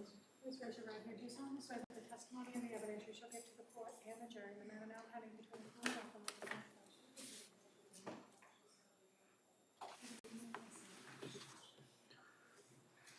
Hi, good afternoon. I'm going to ask you if you could keep your voice up and speak into that microphone. Okay? Thank you. I'm just Ready. going to say the same thing, so make sure that all the jurors way down here even can hear you, okay? Okay. Tell us your name, It's Margaret Hamp, and what town do you live in? Stoneham. And what do you do for work? I'm a labor and delivery nurse Where? at Mass General. And how long have you been working as a labor and delivery nurse? I started on our labor and delivery unit in 2012. Okay, so about, what, 24 years? No. I started for the obstetrics department in 2006. Okay, so 20 years you've been working for Mass General between obstetrics and labor and delivery, right? Correct. Do you know Lindsay? I do. How do you know her? I was working on the labor floor when Lindsay first started with us. So this would be the labor and delivery floor, and she started as a nurse, correct? Correct. You had already been working there? Correct. And she was about, what, 24 years old? Roughly. And came in as a young woman as a nurse, correct? Correct. Can you tell us, to your let me ask you this, how many years did you work with her? She started, I believe, in 2015, and I worked until 2002. when she went out with Callan. About 7 years or thereabouts. Did you know that she had a child, Cora? Yes, And did you know that she had a child, Dawson? yes, And ultimately that she had a child, a baby that was born very, very recently, Callan? In the years that you were working with her, were you able to observe, I mean, did she like being a nurse? Did she want to work, or was she a good nurse? What's your opinion? Lindsay loved being a nurse. She was really good at being a nurse. She was compassionate, she was kind, she was a patient advocate. She was the type of nurse that you wanted taking care of you or your loved one when you walked onto our unit. Did you observe, for example, that on occasion when she would be involved with the delivery of a baby, that she would become emotional? Lindsay was often emotional during birth of complete strangers. She would cry and she would just say that was so beautiful. You could just tell that she really loved being in that setting.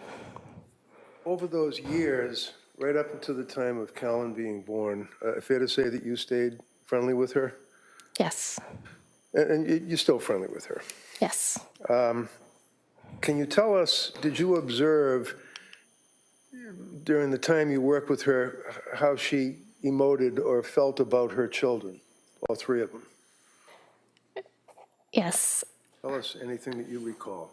So Lindsay and I worked the night shift together, and often on the night shift you get to have an opportunity to really get to know your coworkers and celebrate things that are happening in their lives or support them with things that are not going so well.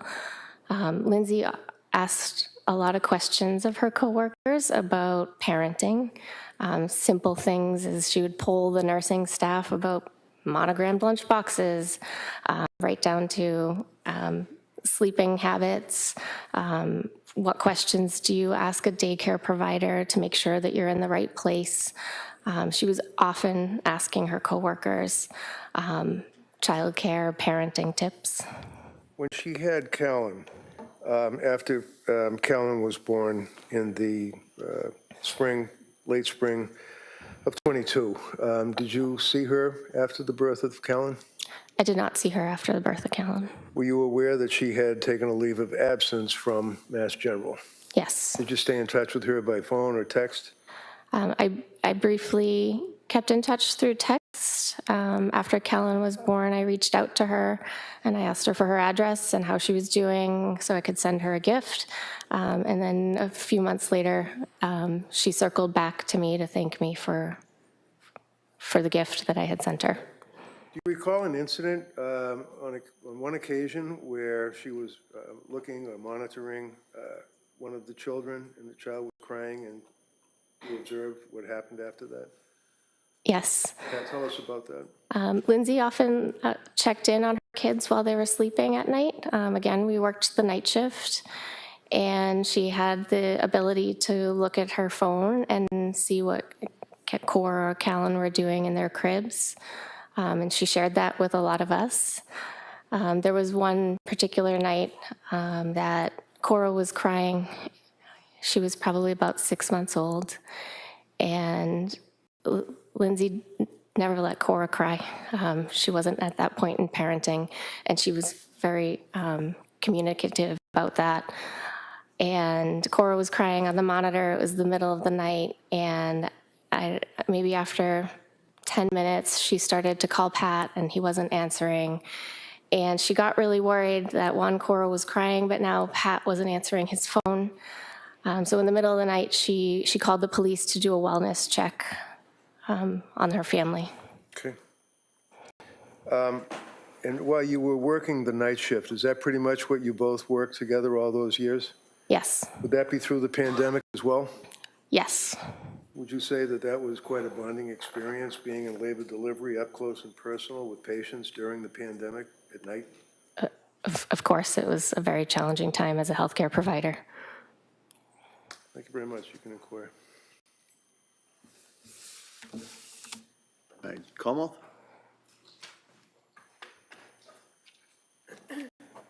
morning. Morning.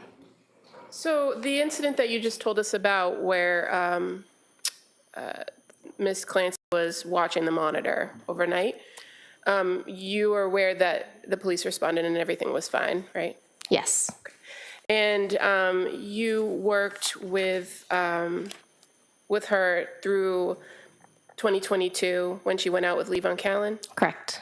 And you never visited their house after Callan was born, did you? No. You don't know what was going on in her life, did you? No, And she didn't share any of her struggles with you via text or in any other capacity, did she? no. And as a labor and delivery nurse, and having been trained in labor and delivery, and you said you worked obstetrics before, correct? Correct. Is it fair to say that you often have patients that come to you in both those areas that have some mental illness or are on psychiatric medications, right? Sometimes. And working labor and delivery, you have some training on how to handle patients that are on certain types of medications, right? Limited training, yes. Well, it affects how you're going to go through a birth plan or do a delivery if a person is on some sort of long-term medication, right? Right. And so you're aware that Zoloft is something that's deemed safe for pregnant moms and breastfeeding moms? Yes. And you've had patients that have dealt with bipolar issues before? Yes. And that they have to remain medication compliant in order to manage those things, right? Yes. Thank you, nothing further. All right, Ms. Barrington? So your experience dealing with patients that have birth to child, as the district attorney asked, and are on Zoloft and expressing issues of being a parent, were you aware of any incidents where Lindsay was with you and a woman did in fact express concern that she wanted to hurt herself or her child? There was a particular patient that Lindsay was on staff when this patient arrived. It was a patient that arrived to the unit that had plans to harm herself while she was pregnant. And we had a conversation. Lindsay was brand new. It was the summer that she had just started. And we had a conversation about mental health in pregnancy and postpartum. And I asked her if she had ever heard of the Andrea Yates case, and she hadn't. And I explained that to her, and she cried. And she said, how could a mother hurt her children? Thank you. All set. Thank you. Homo? No. All right, let me sit down, thank you.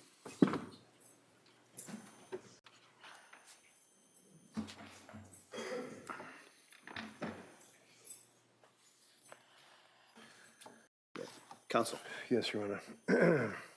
Ms. Onska, please. Onska, O-S-D-G-A.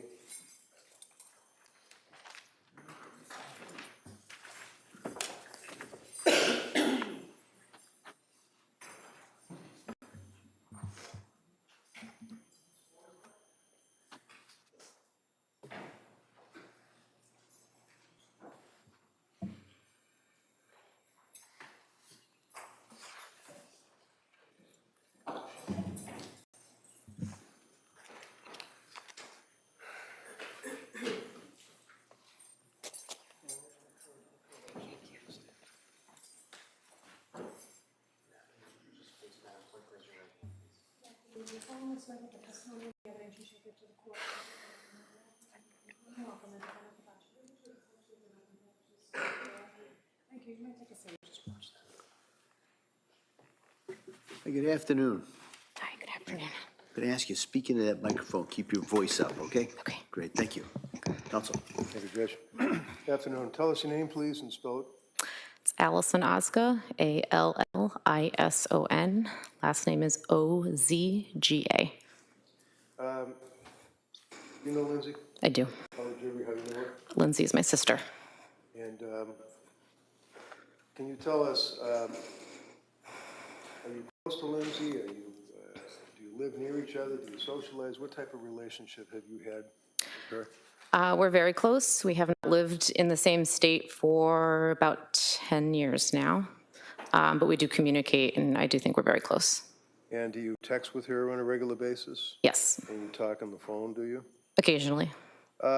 Directing your attention to the fall of, well, actually heading into like Thanksgiving and Christmas of 2022, do you remember that time frame? Yes, And did you have occasion to see your sister during that period of time? yes.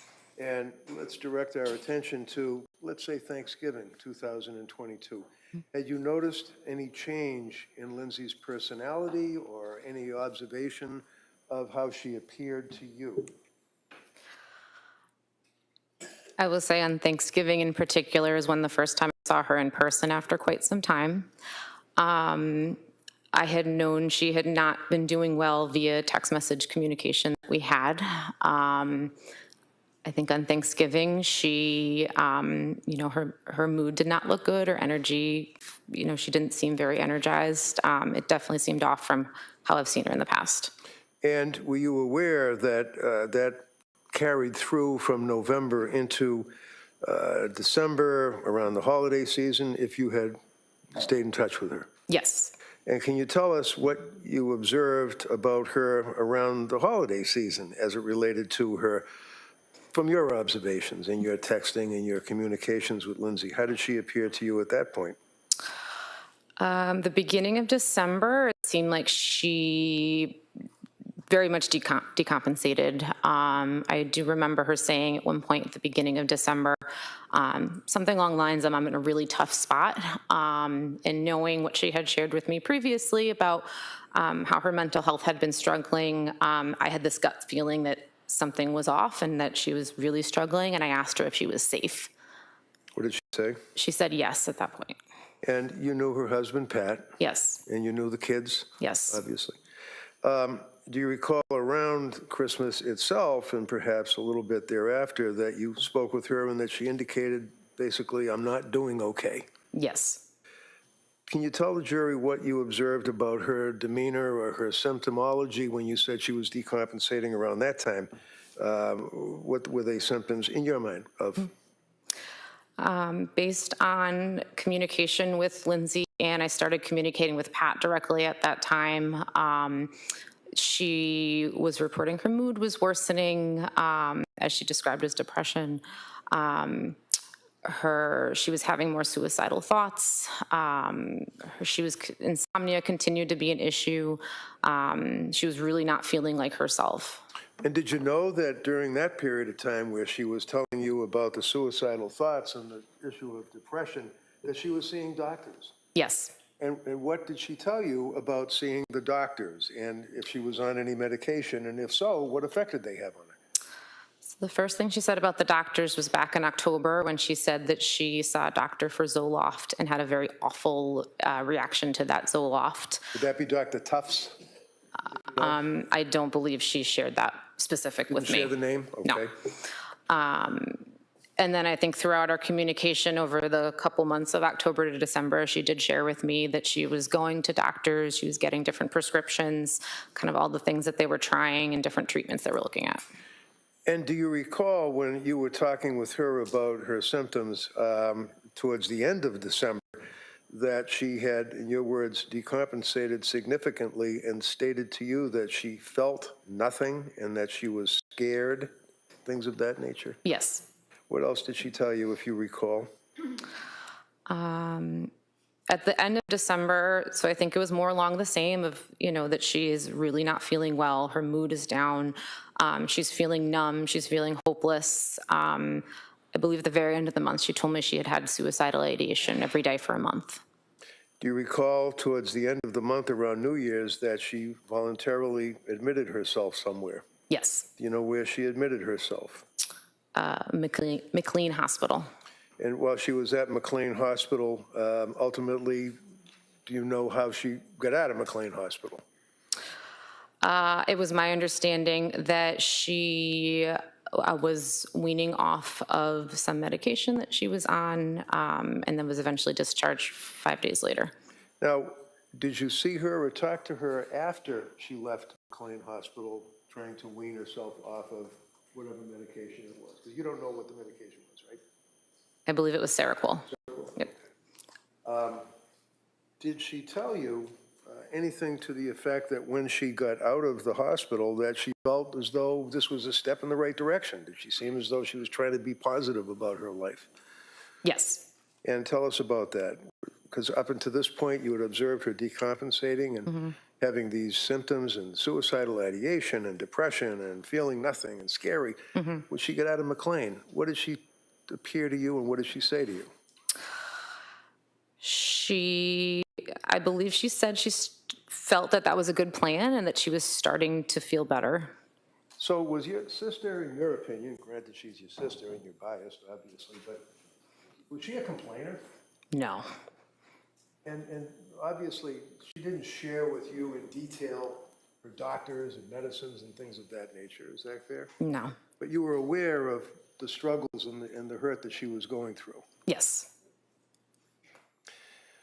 And then through the month of January, did you have occasion to see her, or were you, because you still live in different states? Yes.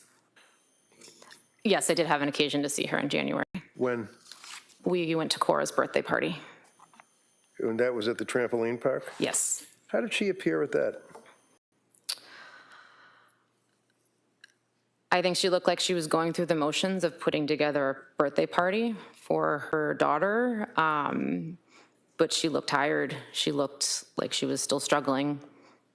So there was a difference in your observation of what you had known your sister to have as a personality. Yes. And then, of course, the horrible day, were you aware, or did somebody call you and tell you that the children had been killed? Yes. One of them still survived and ultimately passed. Yes. And do you recall who told you that? Yes. Who was that? My mother. And as a result of getting the call from your mother, what did you do? I jumped in a car, packed a bag, and I sped up to South Shore Hospital, which is where I was told she was. Did you see her in South Shore Hospital? No. Did you know that she was then transferred to another hospital after South Shore? Yes. And what hospital was that? I believe it was Brigham and Women's. And were you able to visit her in Brigham and Women's? Yes. And did it take some time before they would allow you to visit with her? Yes. How long, if you know? I think it was approximately 2 weeks. Okay.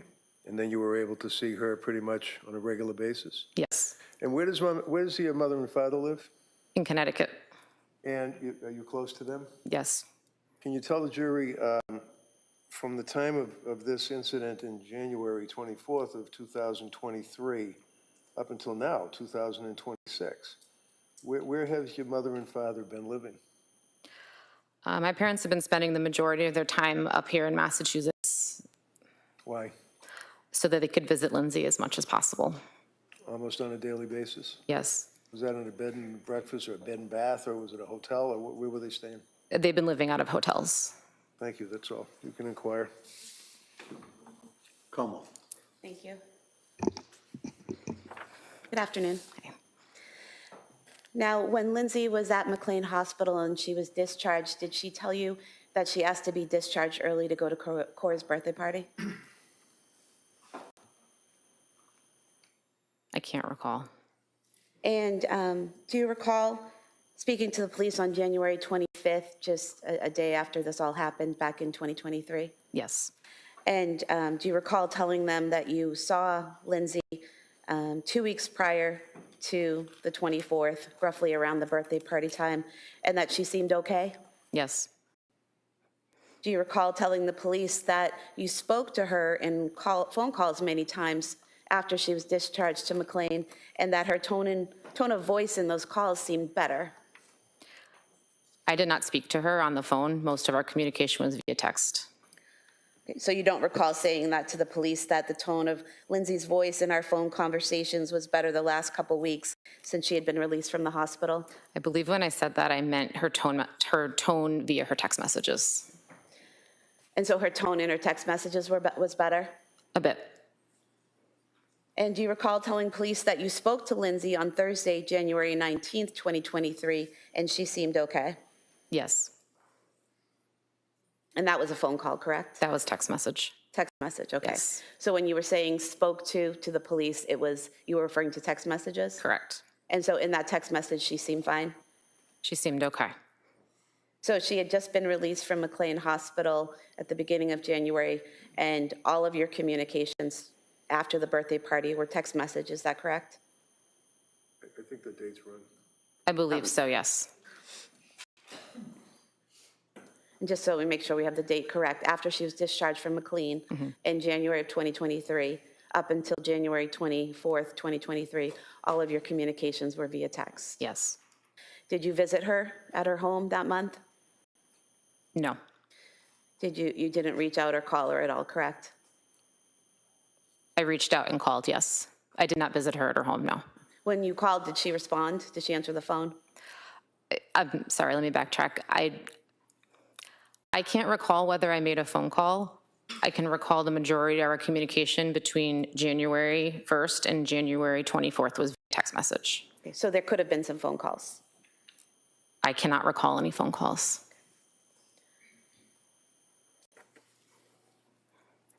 You are a licensed social worker, correct? Correct. And you're a mandated reporter, correct? Yes. And at any point in time between January 1st, 2023 and January 24th, 2023, did you have enough concern about the safety of the kids or the safety of your sister to file a report as a mandated reporter? No. Thank you. Mr. Reagan? Oh, yeah, Judge, thank you. Okay, thank you. Let me step down.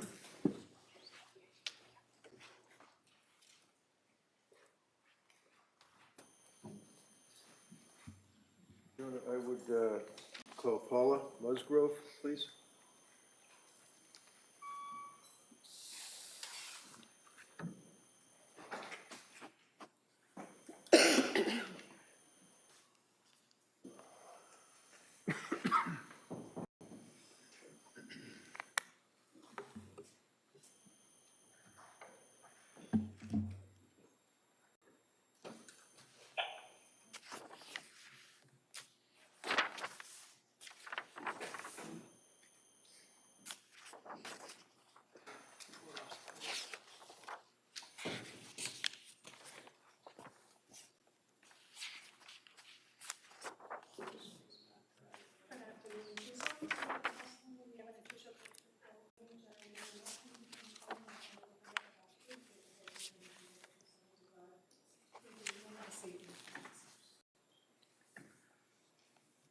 All right, good afternoon. Good afternoon. Okay, I'm going to remind you, like I remind everybody else, just speak into the microphone if you can keep your voice up, please. Okay. Thank you. Afternoon, tell us your name and spell your name, please. My name is Paula Musgrove, P-A-U-L-A-M-U-S-G-R-O-V-E. And Mrs. Musgrove, fair to say that you are Lindsay's mother, Yes, I am Lindsay's mother. and your husband is here as well in the blue shirt, correct? Yes, You've been here for every day for the trial, is that correct? yes. Just have a few questions for you. Obviously, you tell us about Lindsay when she was a kid. Was she a good kid, good student, that type of thing? She was a very good kid and an excellent student, very excellent student all through school, through high school, college. Yes, excellent. Ever been in trouble, law enforcement or schools or discipline or anything? No, Were you aware of her husband, Pat? yes, And obviously, you knew when they got married, when they were dating and things of that Yes. nature, right? Went to the wedding, obviously. yes, Fair to say that you were close to your daughter and Pat, yes, and you knew, obviously, the grandchildren? yes. Tell the jury how you interacted and felt about your grandchildren. I loved my grandchildren with all my heart. And you never know what it's like to love a grandchild until you become a grandmother. And it was the most beautiful thing. I love them with all my heart. Now, did you have occasion to see how Lindsay reacted and treated her kids as a mother? Yes. And granted that you're her mother, so you're obviously biased, tell the jury what observations you made of Lindsay as a mother through the years after Cora was born, and then Dawson, and then, of course, baby Callan. Lindsay was a very loving mother. She was dedicated to her children. She was a fun mother. She was always doing things for her kids. She always wanted to be a mother, have many children, and I felt it was the best thing that ever happened to her. And she would do anything for her children. She was just a loving mother. Now, in 2022, Callan was born, is that correct? Yes. Did you stay in touch with Lindsay and Pat during that period of time, the spring into the summer of 2022? Yes. And how often would you see them or talk to them, or what would you do? You go to cookouts, or would you have parties, or how would you socialize? Myself and my husband would travel from Connecticut to Duxbury at least 2 or 3 times a month, as well as them coming to Connecticut to visit us. And would you agree that in the summer, for example, of 2022, that Lindsay and Pat were active with the kids and were pretty happy? Very happy, yes. Did you observe in the summer of '22 any changes at that point in her personality and the way she was acting with her friends in society? In the summer, no. And they were having a fairly good summer. Yes. Did you notice at some point a change in Lindsay's demeanor? Yes. Tell the jury when that was. It was sometime probably around the 2nd week of October. What happened that you noticed? I noticed that she had become very anxious. She told me she was anxious about going back to work because Callan was having trouble taking a bottle and she didn't feel right about leaving him. And as a result of that, did she tell you that she was going to put off going back to work? Yes, she told me she was applying for an extension. Now, did you know at that point that she was going through any issues involving depression or anxiety or having any suicidal ideation or anything like that? At that point, no. At what point, if any, did you become aware that your daughter was suffering from this symptom? In late October. And how did that come about? She sent me a text message. And do you recall when that was? Yes, that was on October 20th. Now, Your Honor, the government has introduced into evidence the entire of the phone dumps, if you will, and I think they put it on a disc, and it's probably thousands of pages, but I do have the text thread that deals with that time frame in October. I'd like to offer that so that it's apparent what I'm referring to, rather than having to search through thousands of pages of a disc.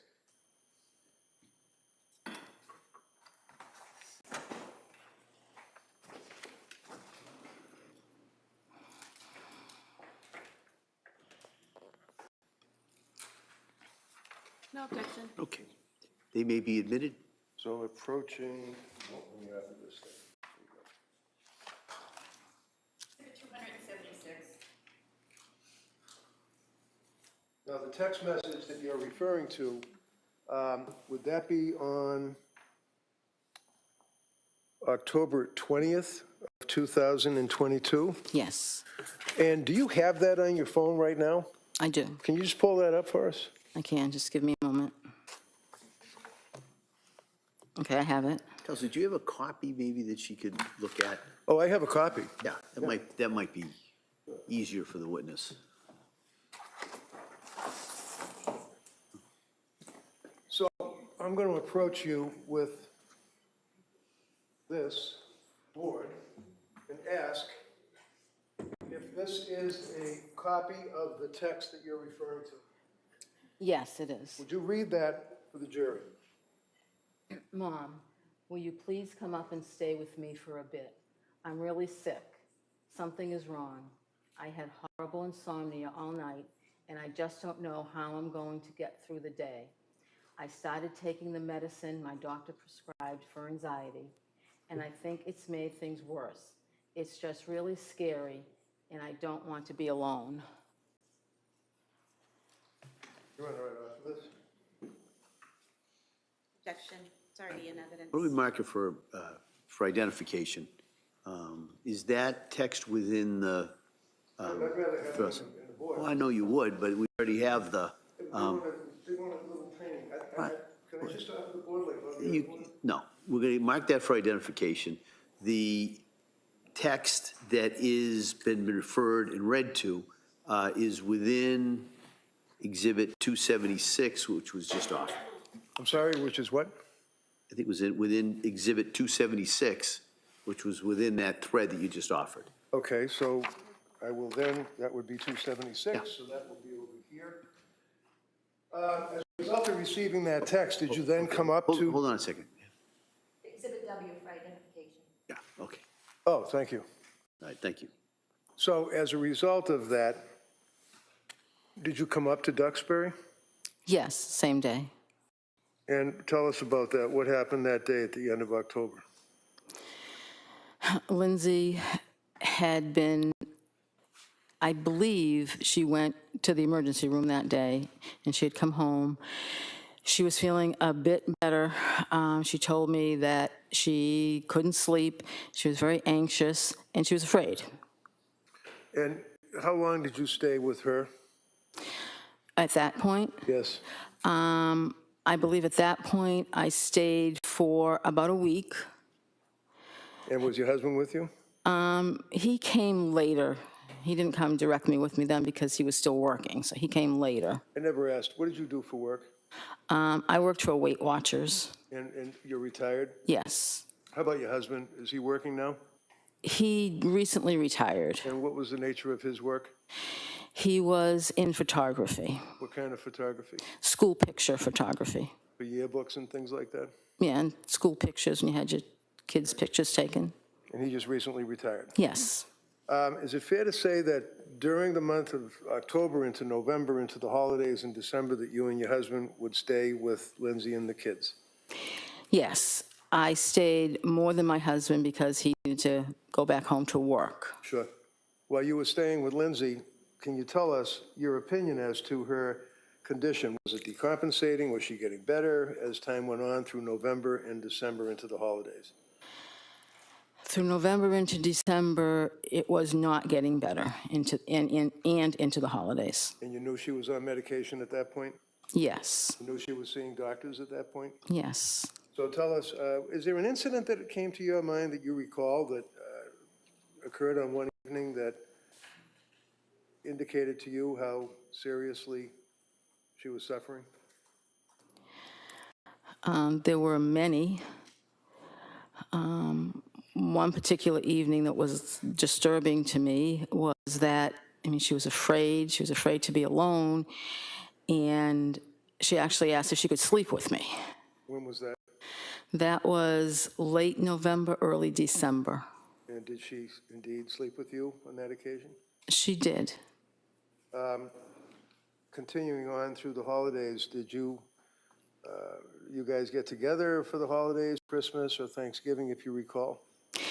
Yes, I was down there probably most of December through Christmas Eve, and then I left on Christmas Eve to come home to see my other daughter and her family, and then Lindsay actually came to my house later the day on Christmas Day. Was she with Pat? Yes. Okay, and the kids? Yes. During that period of time, did you make further observation as time went into January? Oh, back it up. At some point, she voluntarily went into McLean Hospital? Yes. You knew that? Yes. How did you know that? I was there. What do you mean you were there? I was at Lindsay's house staying with them. You take care of the kids? Yes. And it's fair to say that Pat's parents, mom and dad, also stepped up, taking care of the kids, helping out during this period of time? They were there, I guess, when we weren't there. I didn't really see them, but. Right, because you guys would be different time frames. Right. But you all were pulling together as a family, is that Right. correct? January, leading up to January 24th, do you recall, and can you tell the jurors what, if any, observations you made of Lindsay and her condition? Lindsay had lost a lot of weight. She had become, during this whole time, paranoid about different things that really she shouldn't have, really weren't logical to become paranoid about. She would mention that this wasn't her mind. She would say to me, this isn't me, I've never been like this before. And I would agree because she wasn't. She was attempting to go through the motions of her day, take care of the kids as best she could. She didn't want to drive. So at times when Pat didn't go pick the kids up at school, I would drive Lindsay to pick the kids up at school because she was afraid to drive. Did she express to you concern that in this time frame that people at the school, teachers and other people would be able to know what she was thinking and would think that she wasn't a good mother because she was sick? Yes, she said, the school knows something's going on because I'm not driving my car. They see that I'm not driving my car to pick the kids up. Do you recall the end of January that she made a statement to you about the medication, in her opinion, what it was doing to her mind? Yes. What did she say? She said that she couldn't remember anything. The medication was pretty much just destroying her mind, and it wasn't her. She said, this isn't me. I just want to feel better and enjoy my kids again. Now, I know that this is difficult. In December of 2022, do you recall a time that you were in the kitchen with Lindsay and Patrick, and she made a statement about her state of mind to her husband, Pat, and you were there? Yes. I know it's difficult. Just tell us what you remember. I remember her being very nervous. I remember her saying, I just have to tell you guys something. And then she told us. What did she tell you? She told us that she had thoughts of harming the children. Thank you very much. Why don't we take the afternoon recess at this time? We'll come back for cross-examination, all right? So, ma'am, you can step down. Thank you.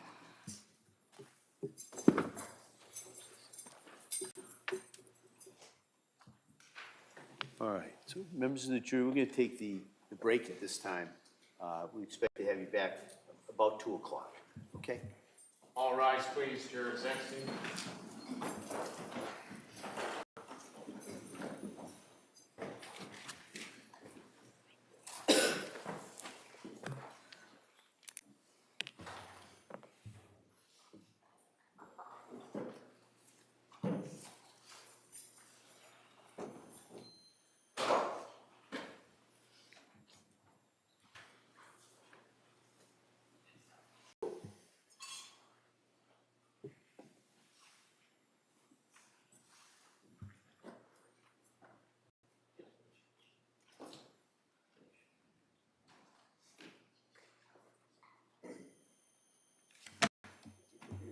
All right, Counsel, can I see you just for a second, just kind of time-wise?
statements that Lindsay made in December about having thoughts about harming the children.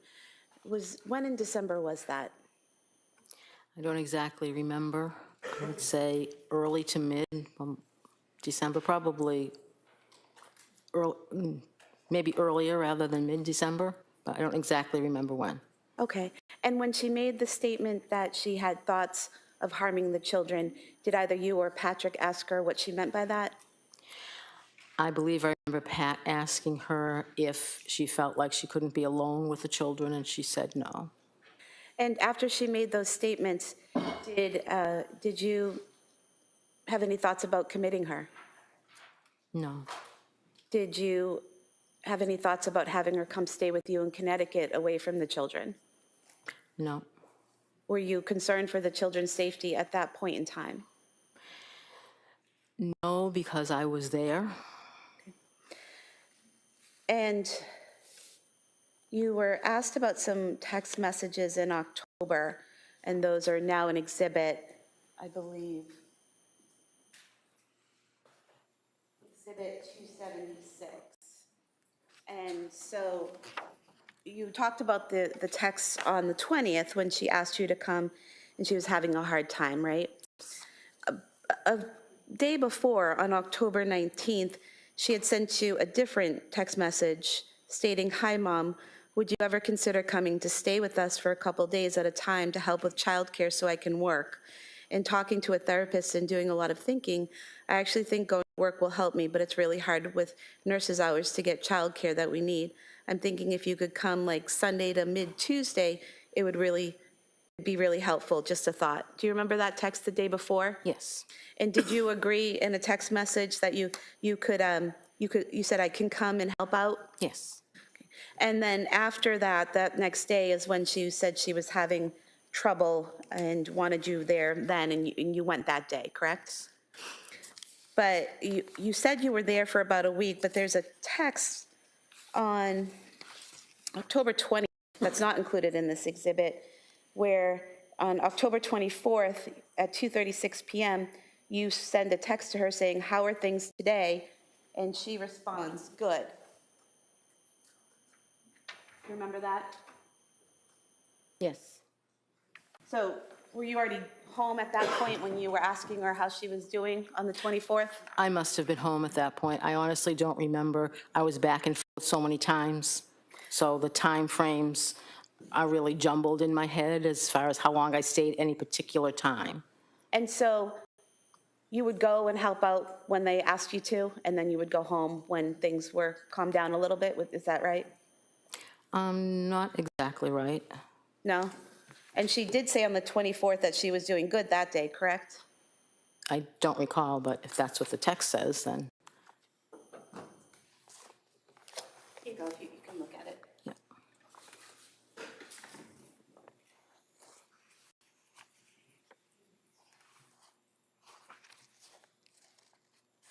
Okay, So she told you at that point on the 24th she was doing good, right?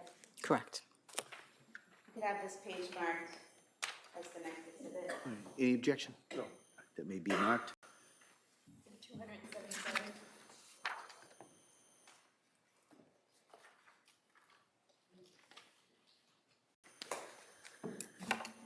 Now, you talked about a time when you went to her home and you actually ended up sleeping with her because she didn't want to be alone. Was that October 20th visit? No.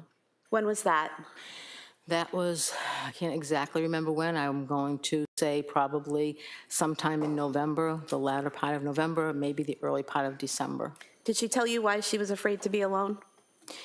She just said she was afraid to be alone. And one reason, I believe, she said she didn't know if she was going to be able to sleep, but mainly she was afraid to be alone. And at that point in time, did you consider having her committed to a psychiatric facility? No. And did you feel the need to call 911 that day or get her immediate assistance? No. You mentioned that in January, you saw her and she lost weight. She seemed paranoid about things, seemed to be going through the motions of each day. How often did you see her in January of 2023? In January, I can't exactly remember how many times I saw her. We were, again, back and forth. So we have Exhibit 238, which have all of your text messages with Lindsay in January of 2023. And I just want to go through some of them with you.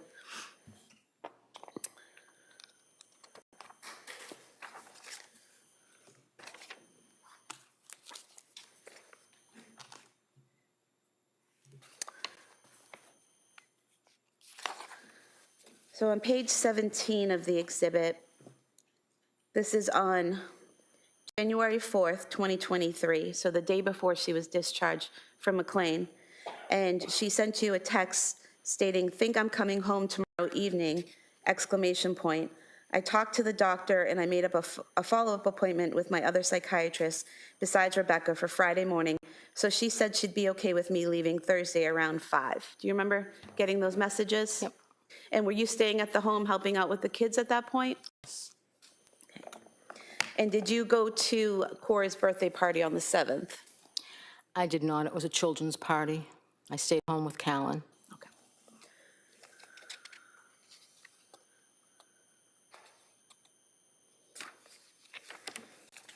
And do you recall when you went home? I don't recall. I'm looking at page 28, and there's a text from Lindsay on January 7th, 2023 at 7:02 p.m. to you where it says, "Make it home okay," and you said, "Yep." Does that make sense that you would have gone home on the 7th after the birthday party? Yes, if that's what the text says, yes. And then on page 29, we have text messages between yourself and Lindsay on January 8th, where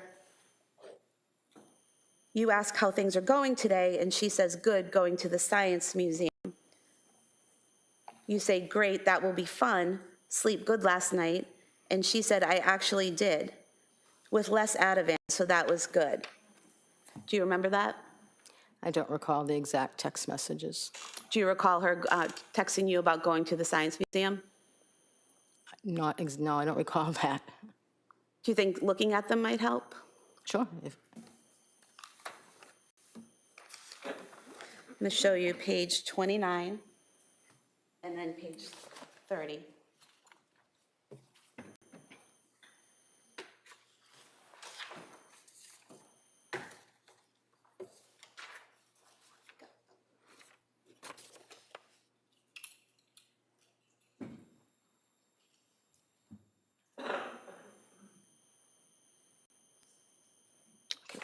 Does that refresh your memory? That's what the text says, yes.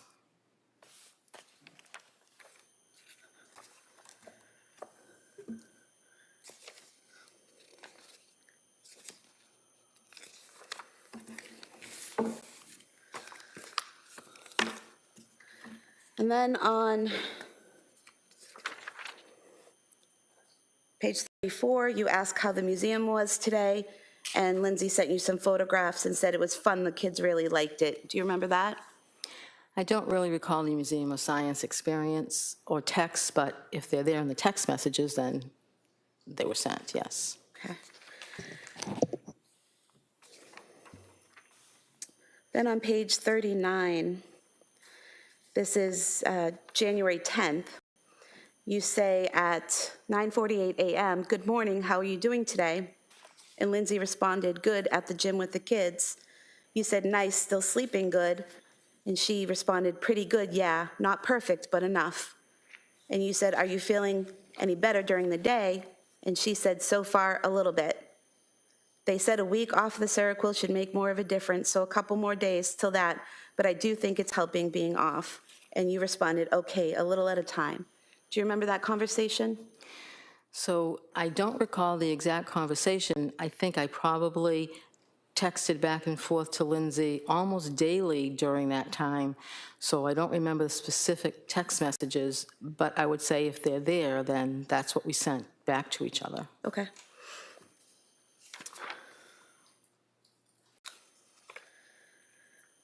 And then there were further text messages that day.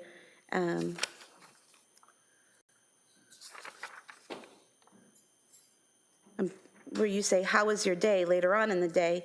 And she said it was good, played with the kids a lot, were able to go outside, Kingsbury Club and gymnastics, kept them busy, and me too. So do you remember her talking to you during that time about going to gymnastics and going to the Kingsbury Club and things like that with the children? I don't remember the specific text, but I do remember her doing things with the children, yes.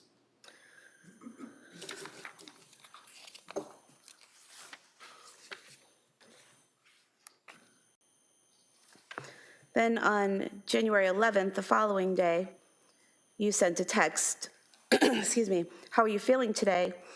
And she responded with a photo of Callan drinking out of a Mary Lou's cup, saying, we have another Mary Lou's fan. And you said, decaf looks like he's enjoying it. And then later on, you asked again, how are you doing today? And she said, hi, Mom, doing all right, nothing new really, just taking it day by day. You said, still feeling a little better. And she said, a little bit. You said, sleeping okay. She said, not great last night because Cora was up with a bellyache. Do you remember that? So again, we texted so many times, daily, twice daily, maybe 3 times daily, so I can't say that I remember the specific text. I do remember the picture of Callan with the Mary Lou cup because that stands out in my mind. But the specific text going back and forth, we just did it so often that I can't say I remember the specific text you're reading back to me. But Okay. again, if they were there, then we you- sent them. Right.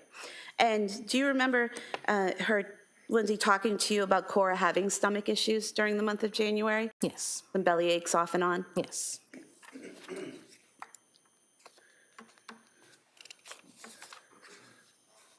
And then January 13th, again, you're checking in with her. Hi, Lindsay, how are you today? She said, hi, Mom, pretty good today. How about you? And you asked about the little ones, and she said, all good, went to the gym this morning, just hanging out, and now they have no school today. And then the following day, again, you're checking in. Hi, Lindsay, how's your Saturday going? She said, hi, Mom, it's going well, just hanging out. It's yucky here. So these are like daily check-ins that you're doing, checking in on her, seeing if she's okay, seeing if she's feeling better, seeing if she's sleeping well, things like that, right? Yes. You also asked her that day on the 14th, do you feel any different since being off the Seroquel? She says, not as much as I was hoping, going to talk to my psychiatrist about it on Monday. You say, but some. She says a little, but I still don't feel like you, but then she corrects it to me. And you ask her if she's gonna be able to get outside with the kids today, and she said she's gonna try. So similar conversations to that, where you're talking about medication and how she's doing on the medication. Yes, I get. Then the following day, on the 15th of January, you say, good morning, is it a good morning for you today? She says, good morning, it's pretty good going to an indoor water park. And she tells you that it's at the Cape Codder.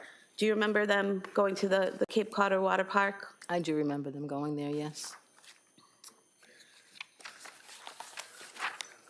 And then on the following day, the 16th, you actually texted her, how was the water park yesterday? She said it was fun, Cora and Dawson enjoyed, Callan didn't know what to think of it, didn't get any pics because it was too hectic keeping track of them in the water and stuff, and it was busy, but it was a good time.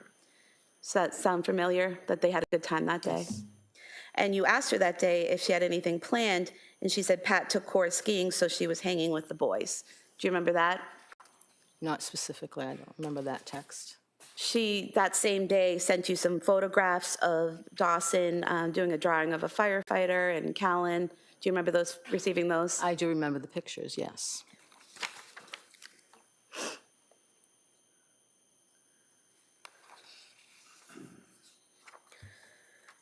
Then the following day, again, you're checking in every day. You say, you feeling better? She says, a little bit.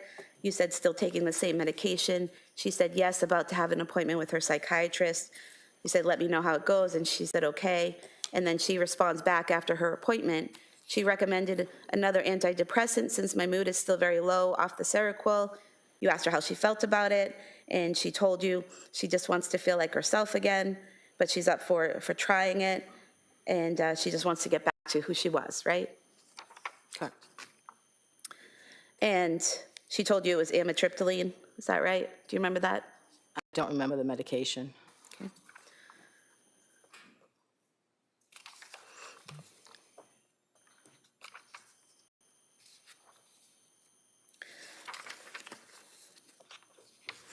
Then on the 18th, January 18th, again, you're reaching out, and she says, "Hi, Mom, I'm doing all right. How about you?" And you say you're good. You're thinking about visiting that weekend. And she says, "That sounds good." And you ask her about being able to get out and exercise, and she said she's been walking on the treadmill at the gym for exercise. And you asked her if she started a new medication and if she's feeling better. And she says, "Feel okay, just not great. I did start it 2 nights ago." You said, "Is that the one that takes a while to feel the effects?" She said, "Yep, weeks." And you said, "Is the okay that you're feeling now better than what you were feeling a few weeks ago?" And she said, "Yes." Do you remember that? Again, I don't remember the specific text, just remember texting back and forth daily about how she's feeling, about, what's different medication-wise, but I can't say I remember that specific text that you're reading me. But again, if they're there, then they were done by us. Right. And so on the 19th of January, again, you're checking in and say, "How are you feeling today? Can you tell if anything's different with the new medication?" She says, "I'm feeling all right. Nothing new really yet because it takes weeks to really work, but I'm okay." You asked if she's still sleeping well, and she says decently, and the kids get up a lot. So again, more of the same check-ins daily, seeing how she's doing, seeing how she's sleeping, right? Correct.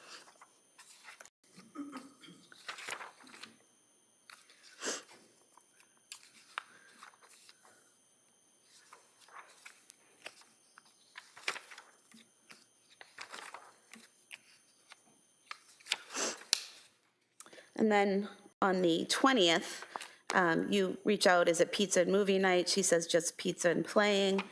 And you tell her you're leaving at 9, bringing dessert for the kids, and she says, "Sounds great." So you're talking about your visit that weekend, is that right? Yes.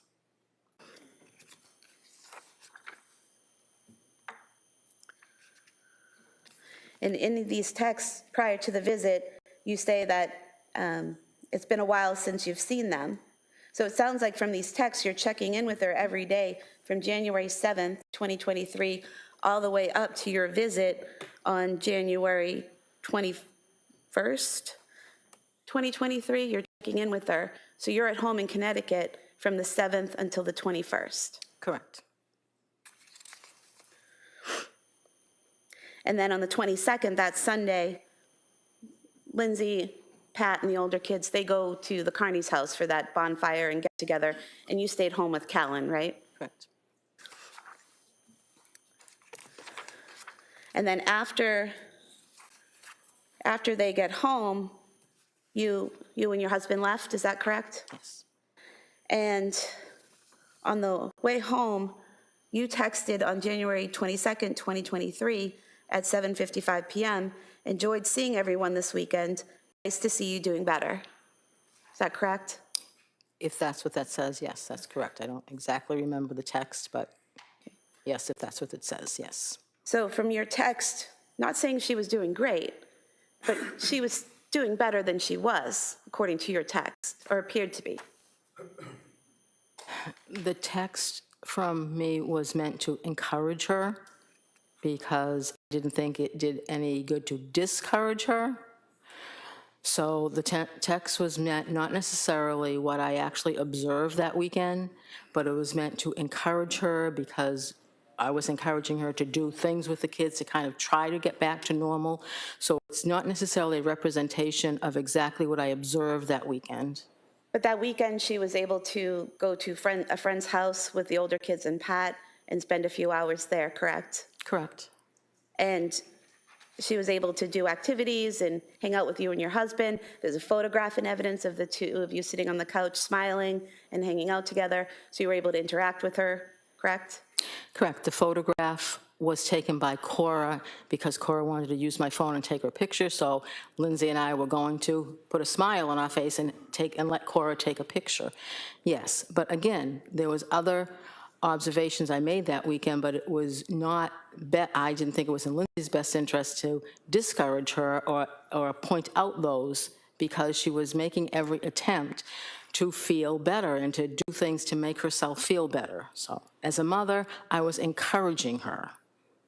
Well, you didn't say, I hope you feel better, or you're going to get there, or you're doing it. You actually said, nice to see you doing better, correct? That's what you wrote? Those were my encouraging words, yes. And from January 7th up through January 22nd, Lindsay repeatedly told you she was doing okay, she was feeling a little bit better, not completely better, not 100%, but she kept telling you, I feel a little bit better, I feel a little bit better. You even asked her, is the better you're feeling now better than a few weeks ago? And she said yes, correct? That's correct without my observation of her. And what she was responding to you in text, correct? Correct.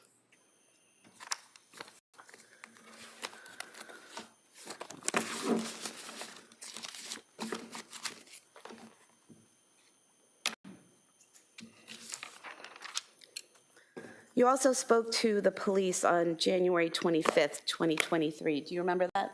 I do.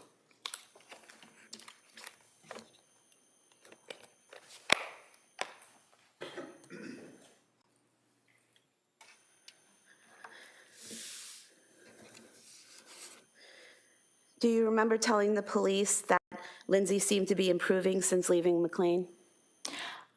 I do not recall. I remember speaking to the police. I had just found out what had happened, and I was pretty much in shock. So anything I remember, honestly, I remember 2 things I told the police. Anything else that you have there, I must have said, but I don't recall them. I've been going through my mind. I can honestly recall 2 things I told the police during that interview. I was pretty much in shock. Okay, so do you remember telling them that she's brighter lately? I don't recall. Okay. Thank you. All right, Mr. Reddington?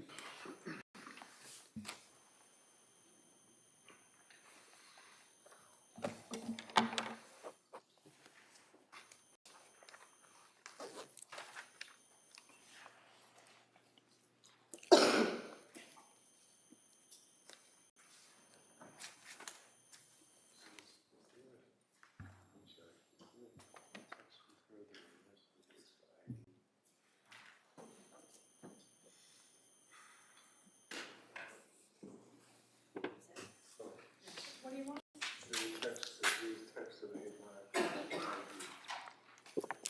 Oh, you mean the ones that you didn't mark? Yes. Oh,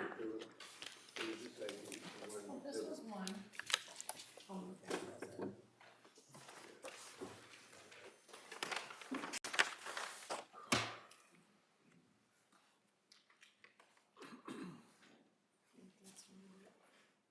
That's all right, I can check later. Just looking here through the exhibits, District Attorney stood up and said to you that I had introduced into evidence and showed you Exhibit 276, which would be a list of text dated on October 19th. Do you remember that? It was the black one, it was the copies, it wasn't green and blue. Do you recall that this was introduced into evidence? Do you recall her questioning you from this? On October 19th? Yeah, this is the one that I had introduced, was Exhibit 276, and the date would be October 19th, your text thread. Oh, yes, I'm sorry. And then she said, well, there's something missing, and went up and said to you, this text, which would be 277. Do you recall that? I'm going to show it to you.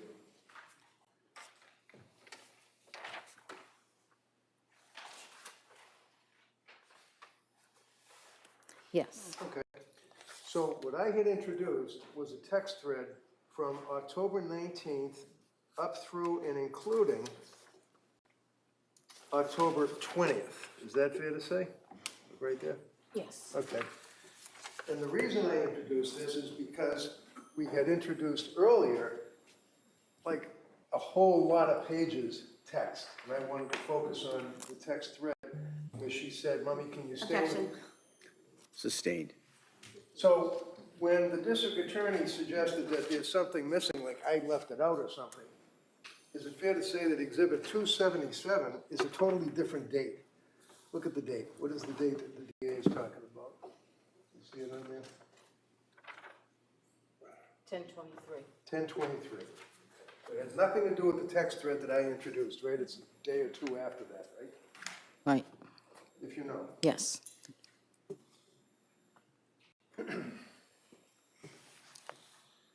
Now, we had introduced into evidence also the Celebrate record as Exhibit 238 that the state police for the district attorney's office had printed out. That is only the month of January. Do you recall that testimony? Yes. And then I introduced into evidence, or tried to introduce into evidence, all of the texts between you and your daughter, right? Yes. I think, Your Honor, that's what's, thank you. Okay. This was, I attempted to introduce it, it was objected to, I believe, and it was marked for identification. I would now like to re-offer this in its entirety. I see counsel sidebar, please.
78, formerly used. Thank you very much. That's all I have. All right. Donald? And when you were asked about Exhibit 271 and the text messages on October 23rd and October 24th, that was to establish when you left the home that week of the 20th, correct? Because you said, how are things today? And she said, good, implying that you were no longer with them, correct? I believe so, yes. Thank you. All right. Anything on that, counsel? Oh, no, thank you. All right, thank you, ma'am. Let me step down. Thank you.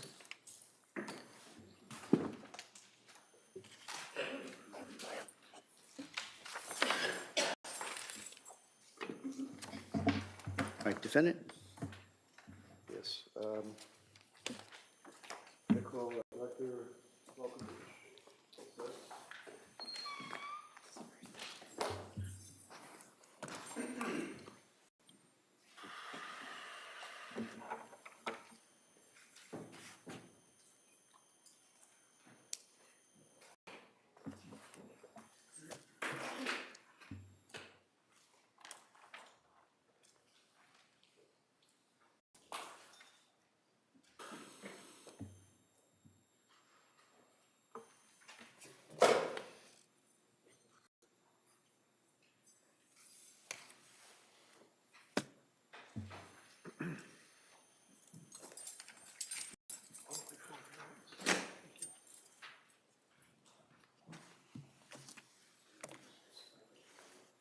Good afternoon. Do you solemnly swear that the testimony and the evidence you shall give to the court and the jury will be the truth and the whole truth and nothing but the truth. Thank you, sir. You can have a seat. All right, good afternoon. All right, Mr. Rankin, why don't you hold off? I'm going to give an instruction. Oh, sure. At this point. Yep. So, members of the jury, I just want to give you an instruction. It's one I probably should have given a little bit earlier in the trial as well. It's going to apply to this witness. It applies to a number of witnesses who testified earlier, and it's going to apply to a number of witnesses who testify after. And it's in regards to expert witnesses, all right? So generally in cases that are tried in our courts, witnesses may testify only to facts that are within their own personal knowledge. Right? That's things that they've personally seen, heard, or felt. However, in a variety of cases, issues arise that are beyond the experiences of laypersons. In those type of cases, we allow a person with specialized training or experience called an expert witness to testify, and to testify not only to facts, but also to opinions and the reasons for their opinions on issues that are within that witness's field of expertise and are relevant material to the case. Because a particular witness has specialized training and experience in their field, does not put that witness on a higher level than any other witness, and you are to treat the so-called expert witness just like you would treat any other witness. In other words, as with any other witness, it's completely up to you to decide whether you accept the testimony of any expert witness, including the opinions that they give. It's also entirely up to you to decide whether you accept the facts that are relied on by the expert, and to decide what conclusions, if any, you draw from the witness's testimony.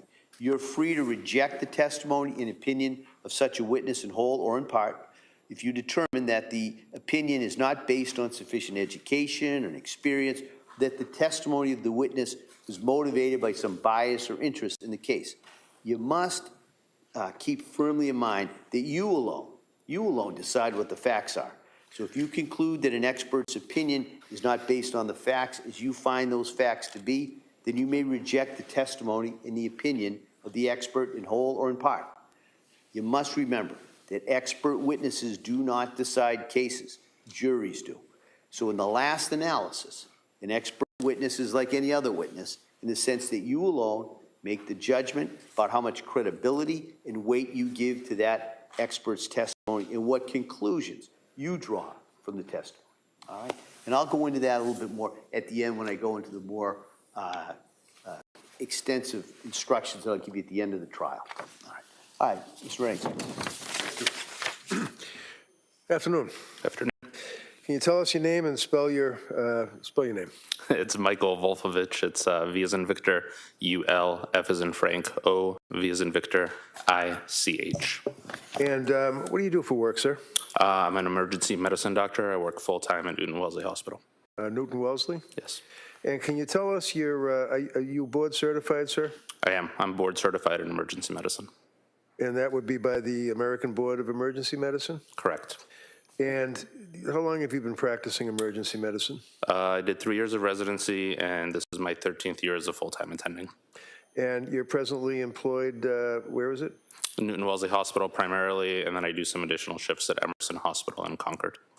How about medical school? Where'd you go to med school? St. Louis University School of Medicine, And what year did you graduate? 2011.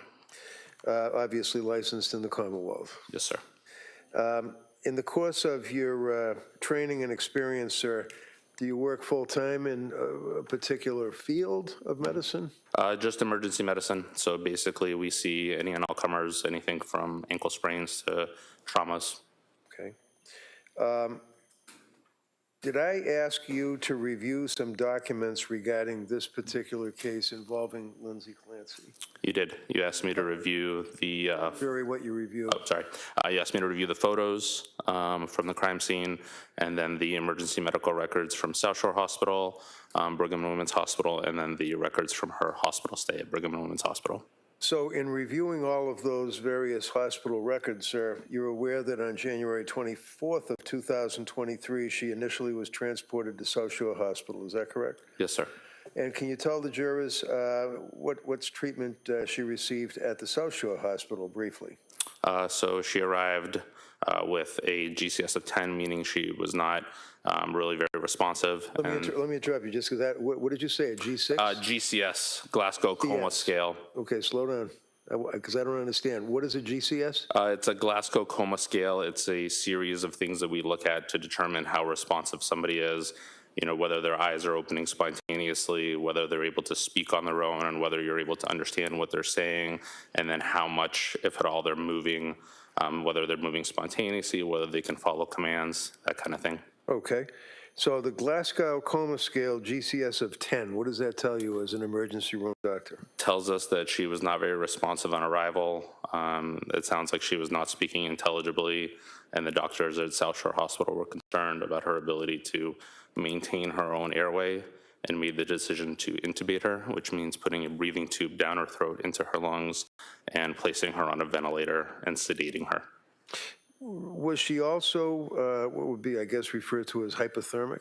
She was. What does that mean? Means that her body temperature was below what's considered normal. So in her case, her core body temperature was, I believe, 82.1 degrees, which would put her into severe hypothermia. And did you note that she was tachycardic and hypotensive? Yes. What did that mean? So it means that her heart rate was above 100, and hypotensive means that her blood pressure was below what is considered normal. And South Shore Hospital, were they able to stabilize her?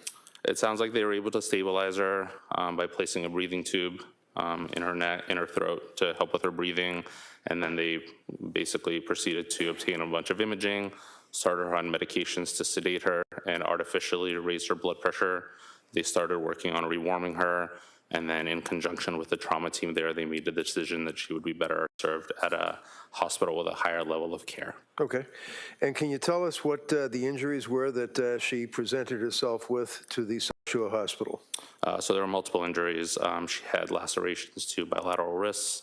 When you say lateral, what does that mean? Bilateral, both sides. So she had a laceration both to her left wrist and to her right wrist, and then multiple superficial lacerations as well. And then she also had multiple superficial lacerations to both sides of her neck, the front of her neck, and 2 deeper lacerations to the sides of her neck. So when you say superficial lacerations and then deeper lacerations, do you recall, what's the standard? What do you look for in something like that? So it's tough. Everybody will describe them a little bit differently. In her case, I would describe multiple superficial lacerations, which would typically mean kind of scrapes on the surface of the skin, nothing that actually gets through the full thickness of the skin. And then she also had full thickness lacerations, meaning that she made it all the way through the skin into the subcutaneous tissue, the fatty tissue. And then you would need to describe it further if any additional structures were injured, which in her case they were not. Now, in your experience for a number of years in the emergency room, have you had occasion to treat people that have tried to commit suicide or successfully committed suicide by cutting their throat? Multiple times. Multiple times. And can you tell us, in your opinion, to a reasonable degree of medical certainty, sir, as to whether or not this injury or these injuries that you observed were consistent with what you've seen in other suicide attempts? Sustained. Well, can you tell us, did that look like an effort to pretend or fake a suicide? Sustained. Well, when you looked at the injuries, did you make a determination that they appeared to have some impact on the human body of Ms. Clancy? Yes. What was that? They were consistent with self-injurious behavior. The intent, I can't gauge, but Anything further? Okay. Next question. Yep, thank you. How about the wrist? What did you observe about the wrist injuries, sir? so she had 2 full-thickness lacerations, one on the left, one on the right. What does that mean? Means that she made it all the way through the epidermis and the dermis, which is what makes up the skin in the wrist, and into the fatty tissue, which is the next layer. Okay. Are you familiar in your experience, sir, with hesitation wounds in a suicide attempt? Yes, to some extent. What does that mean? Means typically that they're more kind of subtle, weaker attempts to hurt yourself, not necessarily anything that's going to be deep to the structures of the skin, but more just scrapes along the surface. Okay, and you noticed some of those on the neck area as well, is that correct? There were multiple of those on both the neck and the wrists. As it relates to the injuries to the wrists, did you observe any vascular structures or penetration of the cervical, strike that, the fascia? There was not. Okay. What other injuries did you recall from reviewing the medical records?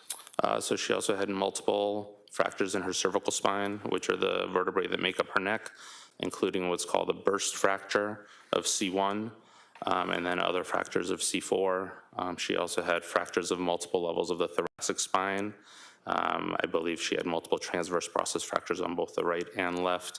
What does that mean, transverse fractures? Transverse processes are lateral projections, basically projections that go sideways off of the bone that allow the ribs to articulate, connect with the spine, and they also allow muscles to connect, and they help support the basically overall ring structure of the spinal canal. And was she then transported by med flight or life flight to a Boston hospital? She was. What does that tell you as an emergency surgeon when someone's transported by med flight or life flight? Typically means that her injuries are felt to be severe enough that she needs immediate intervention and further treatment, that the hospital that is basically necessitating the transport is saying that they cannot provide at their facility. She was then transported to what hospital? Brigham and Women's Hospital in Boston. She was admitted to what unit? Surgical ICU. And you had a chance to review all those medical records as well? I did. Did she suffer a particular event that night that you recall from looking at the records? She did shortly after arriving in the surgical ICU. It sounds like they were moving her, and when they moved her, they noticed that her blood pressure dropped, her pulse became faint, and subsequently she actually suffered a complete cardiac arrest and required 2 rounds of cardiopulmonary resuscitation with compressions and medications before she was able to be revived. And she also, to your knowledge, had suffered significant hemorrhage, had to have a fairly massive blood transfusion? Yes, they placed chest tubes, which are basically plastic tubes that go into the chest cavity on both sides, and had about 300 cc's of blood come out from each side. And there was also noted to be significant hemorrhage around the spine and into the mediastinum, which is the portion of the chest that houses a lot of the organs like your esophagus, your trachea, blood vessels, that kind of thing. Now, if there's a fracture or a serious fracture to, I believe it's C1, does that interfere possibly with a person's ability to breathe? It does. And how does that work? So if you have a fracture that affects the spinal cord above a certain level, typically above the 3rd cervical vertebrae, it basically removes your ability to initiate breathing on your own. Your 3rd, 4th, and 5th cervical vertebrae, the nerves that lead from there, are the ones that are responsible for telling your diaphragm to go up and down and help you breathe. And so if you lose the ability to send that signal down to your diaphragm, you lose the ability to breathe. Now, As it relates to your review of the medical records and review of the history, are you aware of the mechanism of the injuries that she suffered that you just described for the jury? I am. Tell us what that was, to your knowledge. That she went out of her second-story window. And going out of the window, obviously, did she strike the ground, or? She did. And that caused the injuries, the mechanism of injury? Yes, it's consistent with all of her injuries. Now, with your experience, sir, with, as you indicated, dealing with people in the emergency room and treating people that have been involved with sequential acts of self-harm, do you have an opinion to a reasonable degree of medical certainty as an emergency board-certified physician as to the effect of the combination of the multiple sequential injuries that you saw? Objection. Can I see counsel at sidebar? I'm just, I can withdraw it, Judge. I'll withdraw it. Just, thank you very much. No questions. all right, thank you, doctor. Thank you.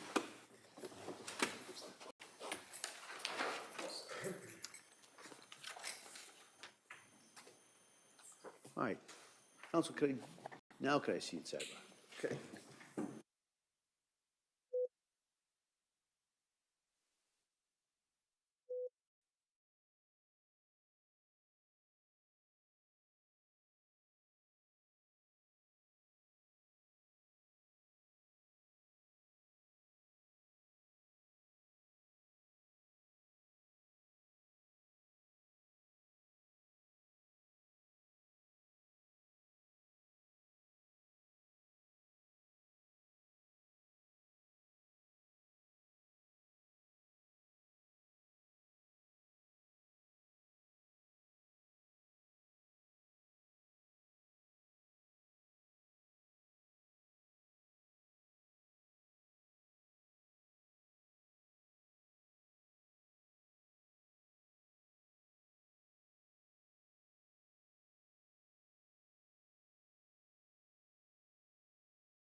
All right, members of the jury, I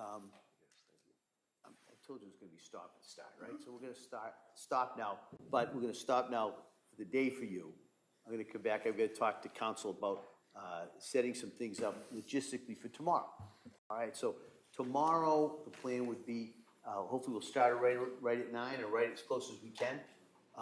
And we'd hope to have a pretty full day in regards to the witnesses. All right, so I'm gonna excuse you till tomorrow at 9. I'm gonna remind you, talk about this case Don't read anything about it or anything about any similar cases. Don't do any research. Don't listen to anything. Don't post anything. You kind of know where I'm going, right? So I'm going to ask you to follow those instructions again. I'm going to give you those questions, and I hope you have a nice evening. We'll see you tomorrow morning, okay? Thank you. All rise, please, for your section.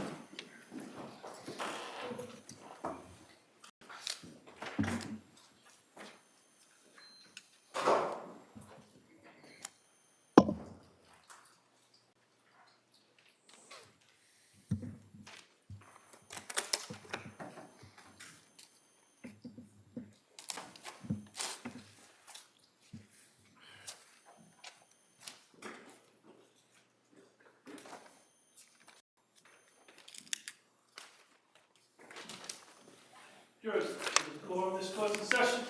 Please seated.